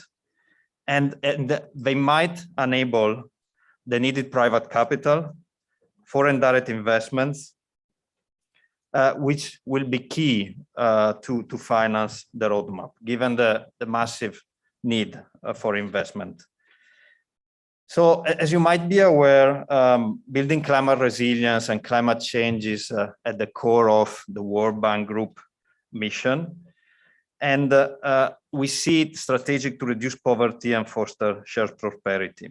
This is also included in our new country partnership framework for Ghana that we have completed a couple of months ago. As part of our new climate change action plan, we have already increased our total financing on climate change to 35% of all our flows. And this is also valid for Ghana. And we'll align all our flows by July 2023 to the goals of the Paris Agreement. For Ghana, Ghana is one of the first countries globally where we are launching a new strategic report, which is called Climate Change and Development, which explores the interlinks between climate and development and to identify priority action to foster a low carbon and resilient pathway. So we strongly believe that climate change does not only bring challenges, but also opportunities for countries like Ghana. Opportunities to take pathways that are more sustainable, inclusive, and green. So we have seen and we have heard from our colleagues in the productive sectors that investment in these areas are very important and they're fundamental for growth. For example, we heard from energy that changing consumption patterns will be essential. We also know that penetration of renewable will be in the near future the least cost option, like for solar. We are aware of the high level of losses and potential for efficiency in the system, which will build the resilience to the energy system. We heard from our colleagues from the Ministry of Sanitation and Water Resources that also it's very important to invest in maintaining the dams to guarantee the productivity of hydropower. And we also know that investing in LPG and clean cooking can provide very high co-benefits in terms of health and reducing air pollution. We know that on the mobility side, the transition to multimodal systems and systems that are more green also bring inclusion, brings productivity, and brings better development for Ghanaian cities.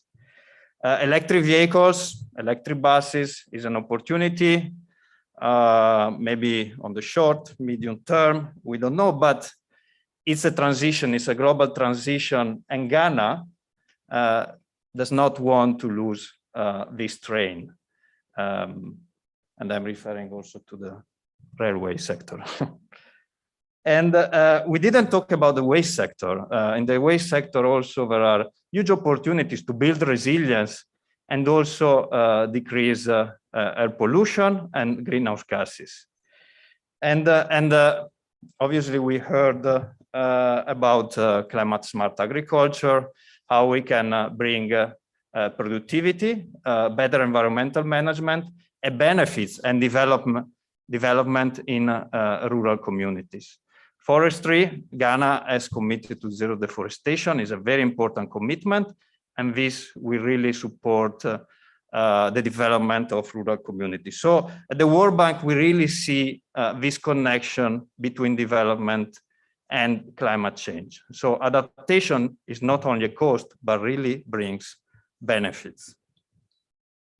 So our country climate and development report will be completed by July of this year, and it will help us developing further our strategy and our engagement on climate change in the country. So the World Bank Group was involved in the project launch ceremony of this report and is happy to be part of the project closing today. So we shall continue supporting climate change, the climate change agenda, and we offer our support to the government and the private sector for the mobilization of resources for climate resilience infrastructure. Let me close by commending the government of Ghana, the Global Center for Adaptation, UNOPS, UNEP, the University of Oxford, who are connecting, and all partners for the collaborative effort to identify and address the country's infrastructure needs for a more green, resilient, and inclusive development in Ghana. Thank you.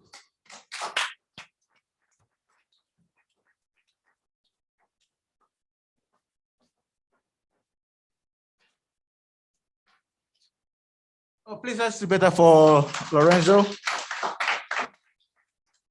One of the things I captured was that they will continue to support climate change agenda for the country. That's a good thing. The last speaker happens to be the country representative and director for UNOPS. The last but not the least. Let's give her a hand, please.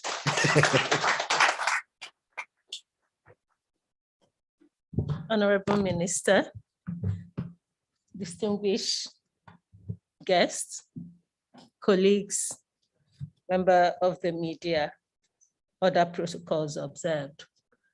Today, we are here as the United Nations Office for Project Services, very excited to have started and finished this as we usually want to do. As mentioned by Cynthia in her opening remark, we started this project online, as it were, because all the plans to travel were suddenly truncated with the emergence of COVID-19. But I want to commend our partners, the Ministry of Environment, for mobilizing all the partners that came through, for making available to us the data that resulted in the report that we're launching today. As has been mentioned by previous speakers, the issues of climate change is interconnected and impacts the infrastructure system, which provide essential services for shelter, energy, water, and healthcare. And as COVID-19 continues to compound the problem, most of the time, society's least prepared sector and vulnerable people are the most impacted. And as has been mentioned by all the previous speakers, this requires all of us to galvanize the commitment to support global efforts. UNOPS is committed to supporting people to build better lives, countries, achieve peace and sustainable development. This includes ensuring that we are aware and prepared for dangerous threats posed by climate change. It's against this background that this work, led by the government of Ghana in partnership with GCA, UNEP, and the University of Oxford, was undertaken to raise the importance of climate adaptation to protect and safeguard development progress in Ghana. This study, for the first time, allows for the quantitative understanding of Ghana's infrastructure adaptation needs and establish a roadmap to protect the infrastructure and to prioritize the needs that are required to be met for the SDGs, the Paris Agreement, and gender equality in Ghana. The roadmap and the multi-sectoral approach deployed in developing it is timely and of global importance, given the need to increase awareness of climate change and the need for urgent actions, like every other speaker has mentioned. The study aims to inspire progress on climate action and help to ensure a future that is more resilient, sustainable, and inclusive. The leadership of the government of Ghana, like I'd mentioned, is quite commendable, because indeed they mobilized the academia and all the other line ministries to provide not just the data, but the personnel in technical working sessions, even online, lengthy sessions. So adapting to potential impact of climate change will be an essential part of Ghana's progress towards the Sustainable Development Goals and other development objectives. UNOPS is proud to support the government of Ghana's effort to build a more sustainable, inclusive, and resilient future for its people through this infrastructure roadmap.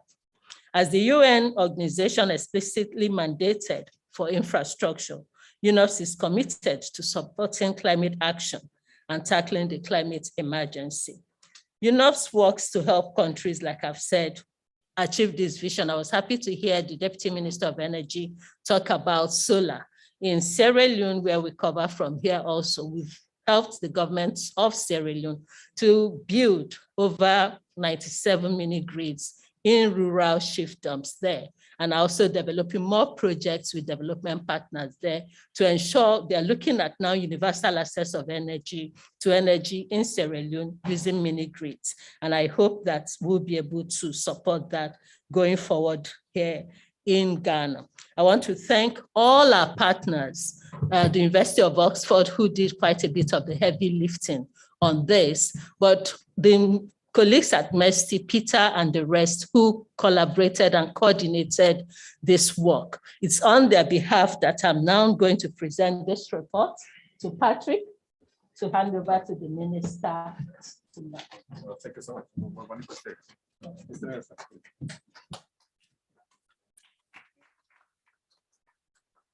I do stand in the middle.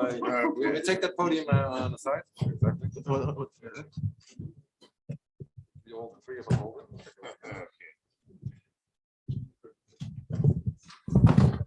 Main camera.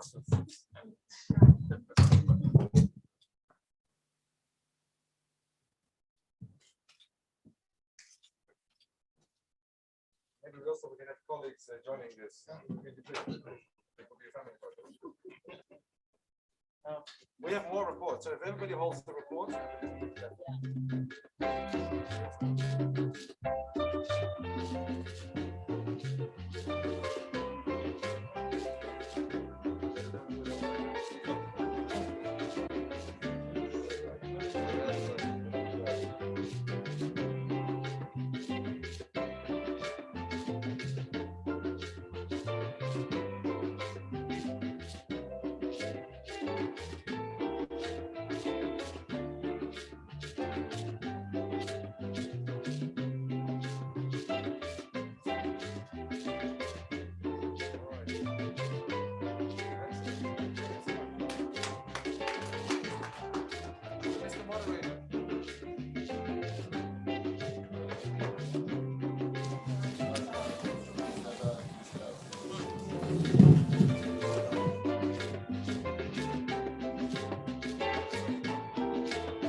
I think we need to give ourselves a round of applause.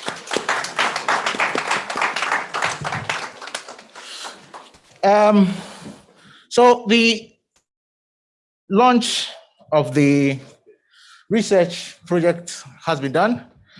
Next will be a technical presentation by Professor Dib from the University of Oxford. So we'll continue with the program. However, there will be some media coverage and discussion of the high-level panel that we have outside the building, but the rest of us will be here. It'll be very short, and then we will wrap up the program for today. On behalf of the partners, GCA, MESTI, UNOPS, University of Oxford, we would like to thank you for coming, and we look forward to the implementation of the next phase of this assignment. So without taking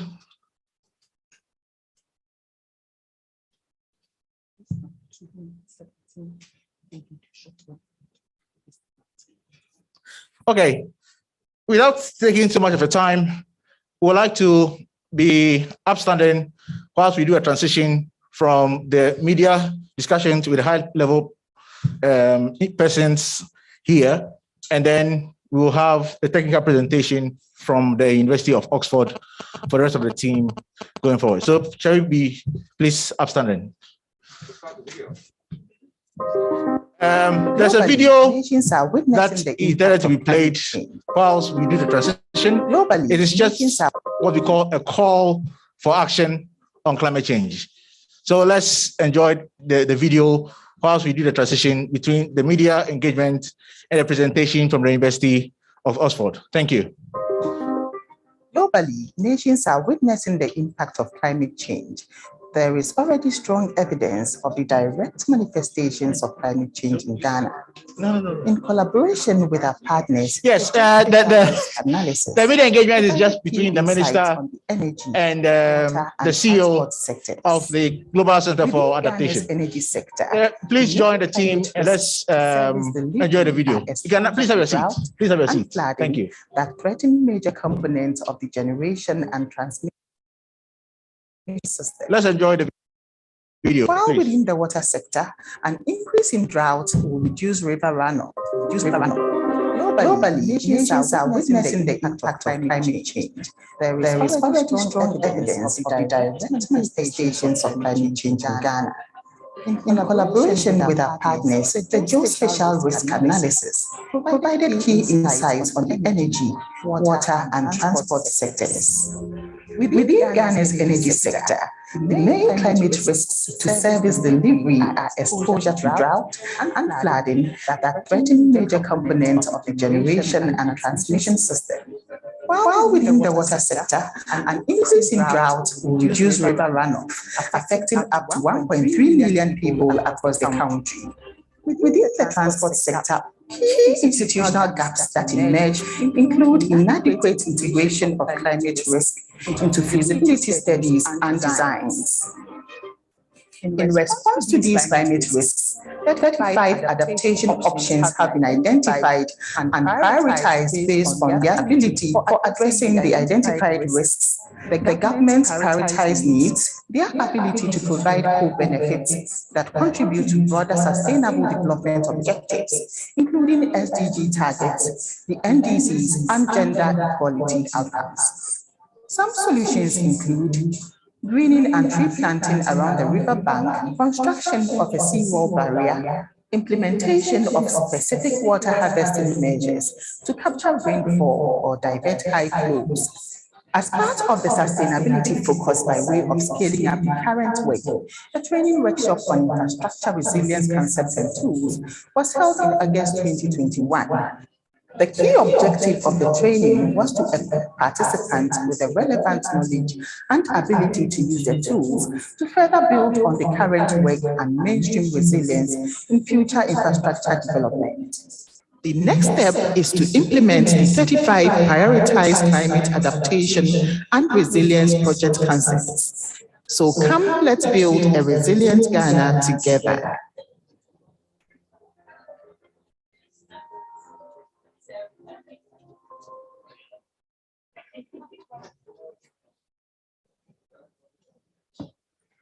Colleagues that are sitting at the back, please can you move forward so that the University of Oxford can present the report actually, because the technical report has not been presented. So if you could move forward, those seated at the back, so that they can go ahead and make the presentation. That's the last thing to be done, and then we are out of here. Thank you. We are going to the technical arrangement. Prof will be presenting from University of Oxford in the UK. Mohammed, when he's ready, please give us a sign and then we can get him to start the presentation.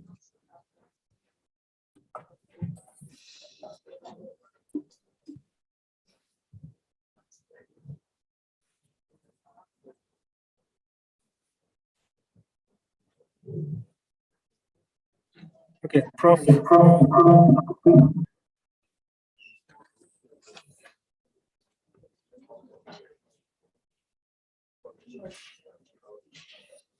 Hello, am I connected? Yeah, please, Prof, if you can hear us, Jim, you could please go ahead with the presentation. Well, thank you very much indeed. And can you see my slides? Yes. You can see the first page. Very good. In that case, I will begin.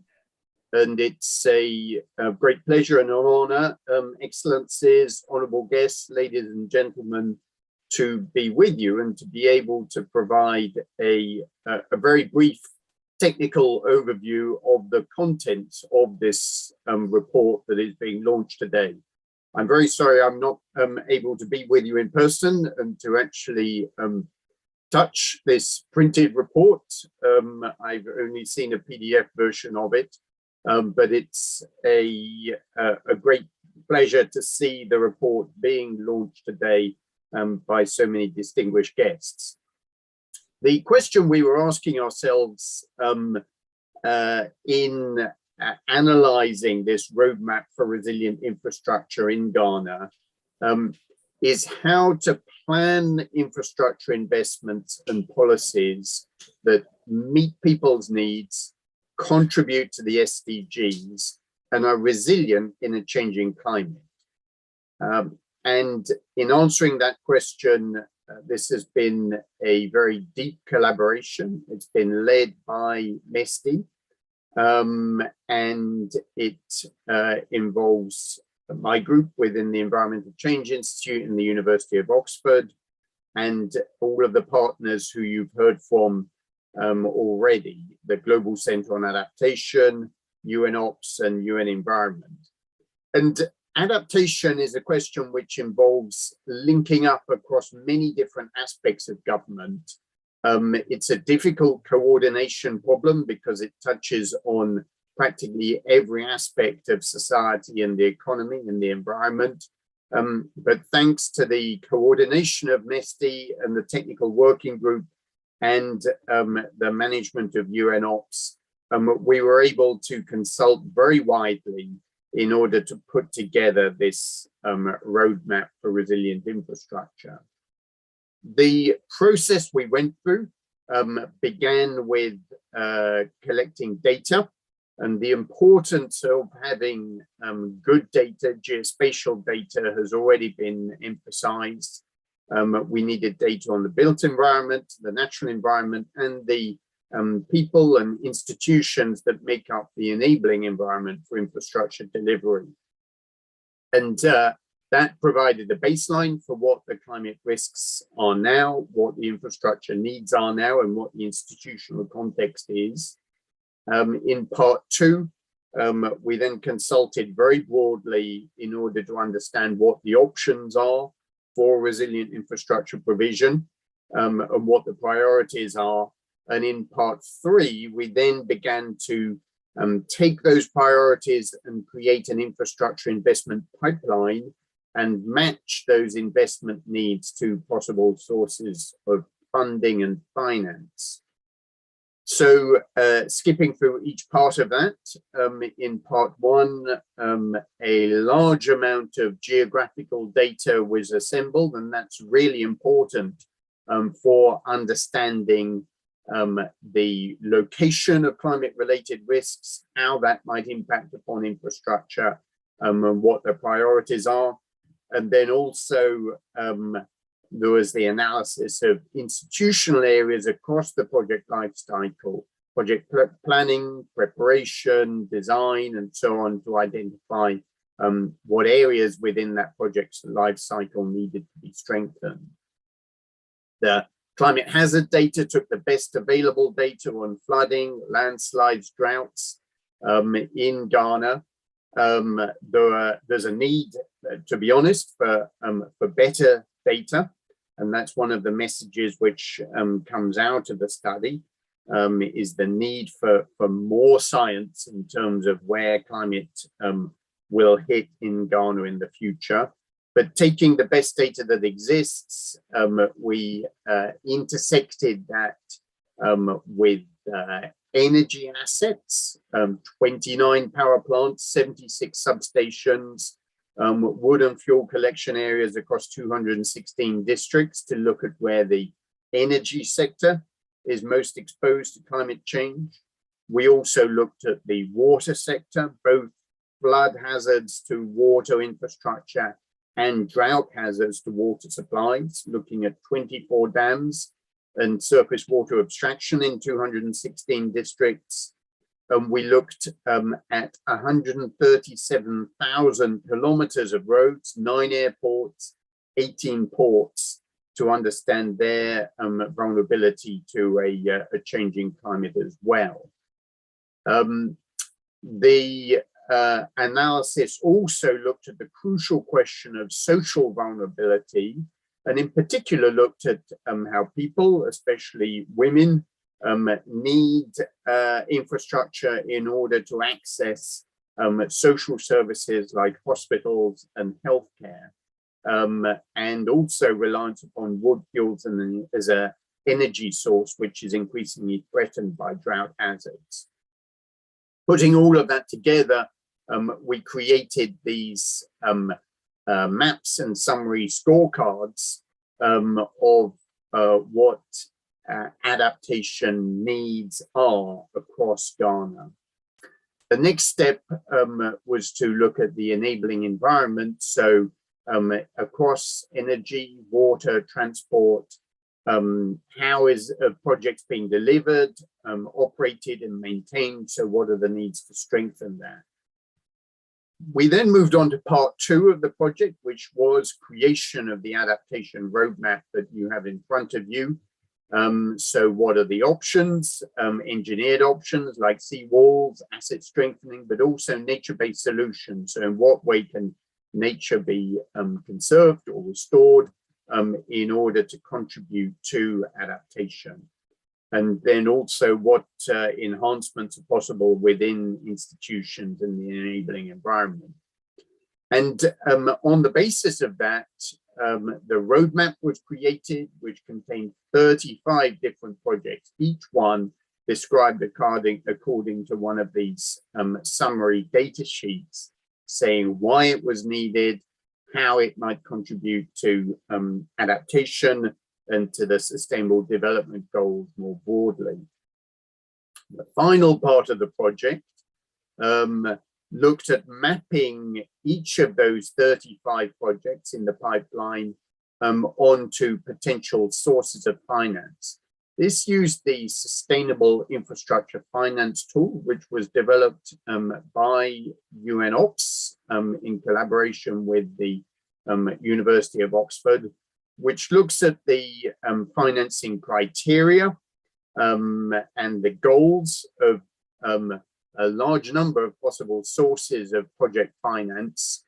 And so SIFT was used to map the priority projects in Ghana onto the global database of 134 different infrastructure funds, which are worth approximately $274 billion. So the government has a relationship with many of these funding agencies, and we were able to establish what the priorities were and where the adaptation roadmap could be directed. So the project outputs are this resilient infrastructure roadmap, the underpinning National Infrastructure Systems Model, NISMOD, geospatial tools, so all of the geospatial data which was provided is accessible, the capacity assessment tool, which looked at the enabling environment, the sustainable infrastructure financing tool. And as we've seen in the video, a training workshop and training materials were provided to participants in Ghana to build capacity around that. And the next step, and this is the really crucial thing, is that we've been working for 2 years to create this roadmap. But what really matters is that something happens because of it. We've done really as best we can to identify viable adaptation priorities which are financeable and meet the criteria for project finance. And so the next and most important step is actually making this happen and making it happen fast. We've heard about the urgency of adaptation from all of the presenters already. I'd like to close by once again thanking all of our collaborators. This has been a step in actually quite a long journey by my group in the University of Oxford. We've been working with UNOPS and the Global Centre on Adaptation for many years now, as with the UN Environment Programme. So I've really appreciated the collaboration, the excellent support and interaction with MESTI, and I wish you all the best for the future when we will see this urgent need for adaptation being met. Thank you.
Globally, nations are witnessing the impact of climate change. There is already strong evidence of the direct we are going to do two things. of climate change. I can make two announcements. We are going to have next steps, what to expect, explained to us by Professor Young. Afterwards, we are going to have a closing prayer from a GCA fellow, Dr. Emmanuel Techiobe, who is also here. By way of announcement, it's time for lunch, actually. There's some packed lunch that they've arranged at the end for us. We will inform you where you can pick yours. Because of the COVID protocols and restrictions, we are going to have a packed lunch instead of a buffet. Prof, please. Thank you very much. I think let's give ourselves a round of applause for staying to the end. And I can assure you that those who normally stay to the end of a program are those who benefit from item 7. And because that's the last item, item 7 is being set up there. So please don't leave without grabbing lunch. It's part of adaptation. You need to be resilient, you need to eat, and you need to have strength. So that's what this is all about.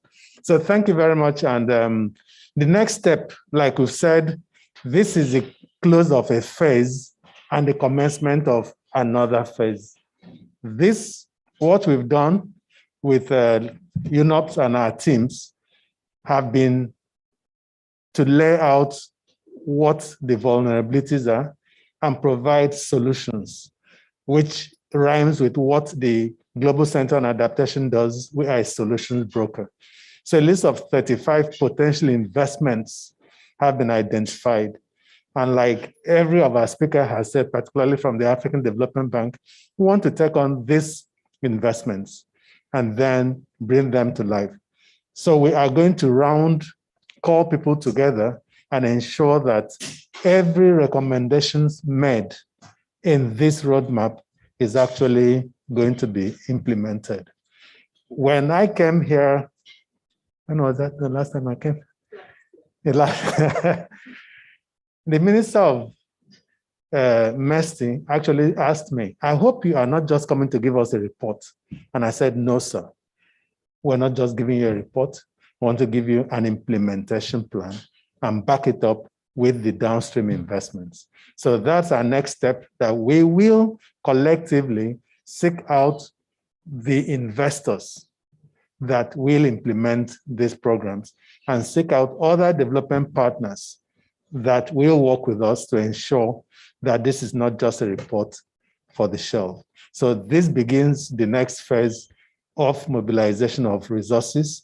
And I can assure you that GCA is going to stay all the way and use Ghana as an example of a country that is coordinated, resilient, forward-leaning, and to see how those types of countries can benefit from climate finance. So I thank you and look forward to not just letting it end here.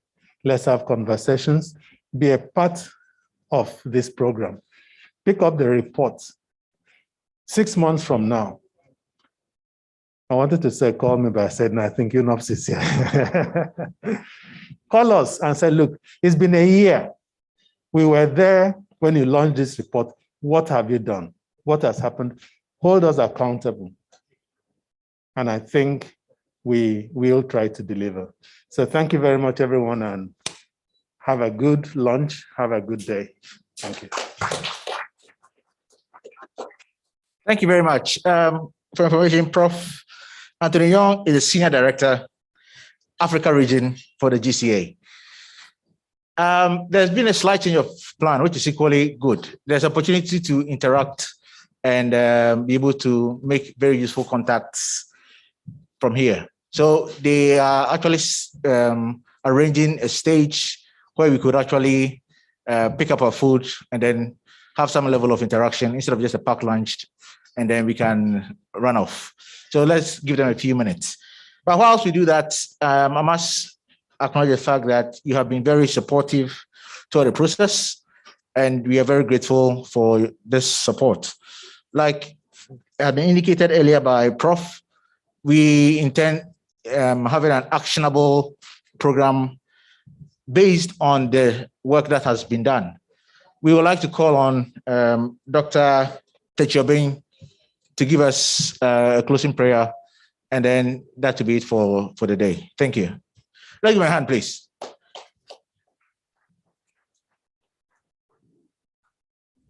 Father, we thank you. Let's close our eyes, please. Father, we thank you for bringing us to a successful end of the launch of Ghana's roadmap to a resilient infrastructure. We pray that this is not going to be only a report, as it has already been said, but it's going to lead us into the implementation of our national actions of climate change in Ghana. As you are living now, God, we pray that we are not leaving your presence, but you take us into our various offices. And when we get there, we'll give glory into your name. This is what we ask for in the name of our Lord Jesus Christ. Amen. Thank you.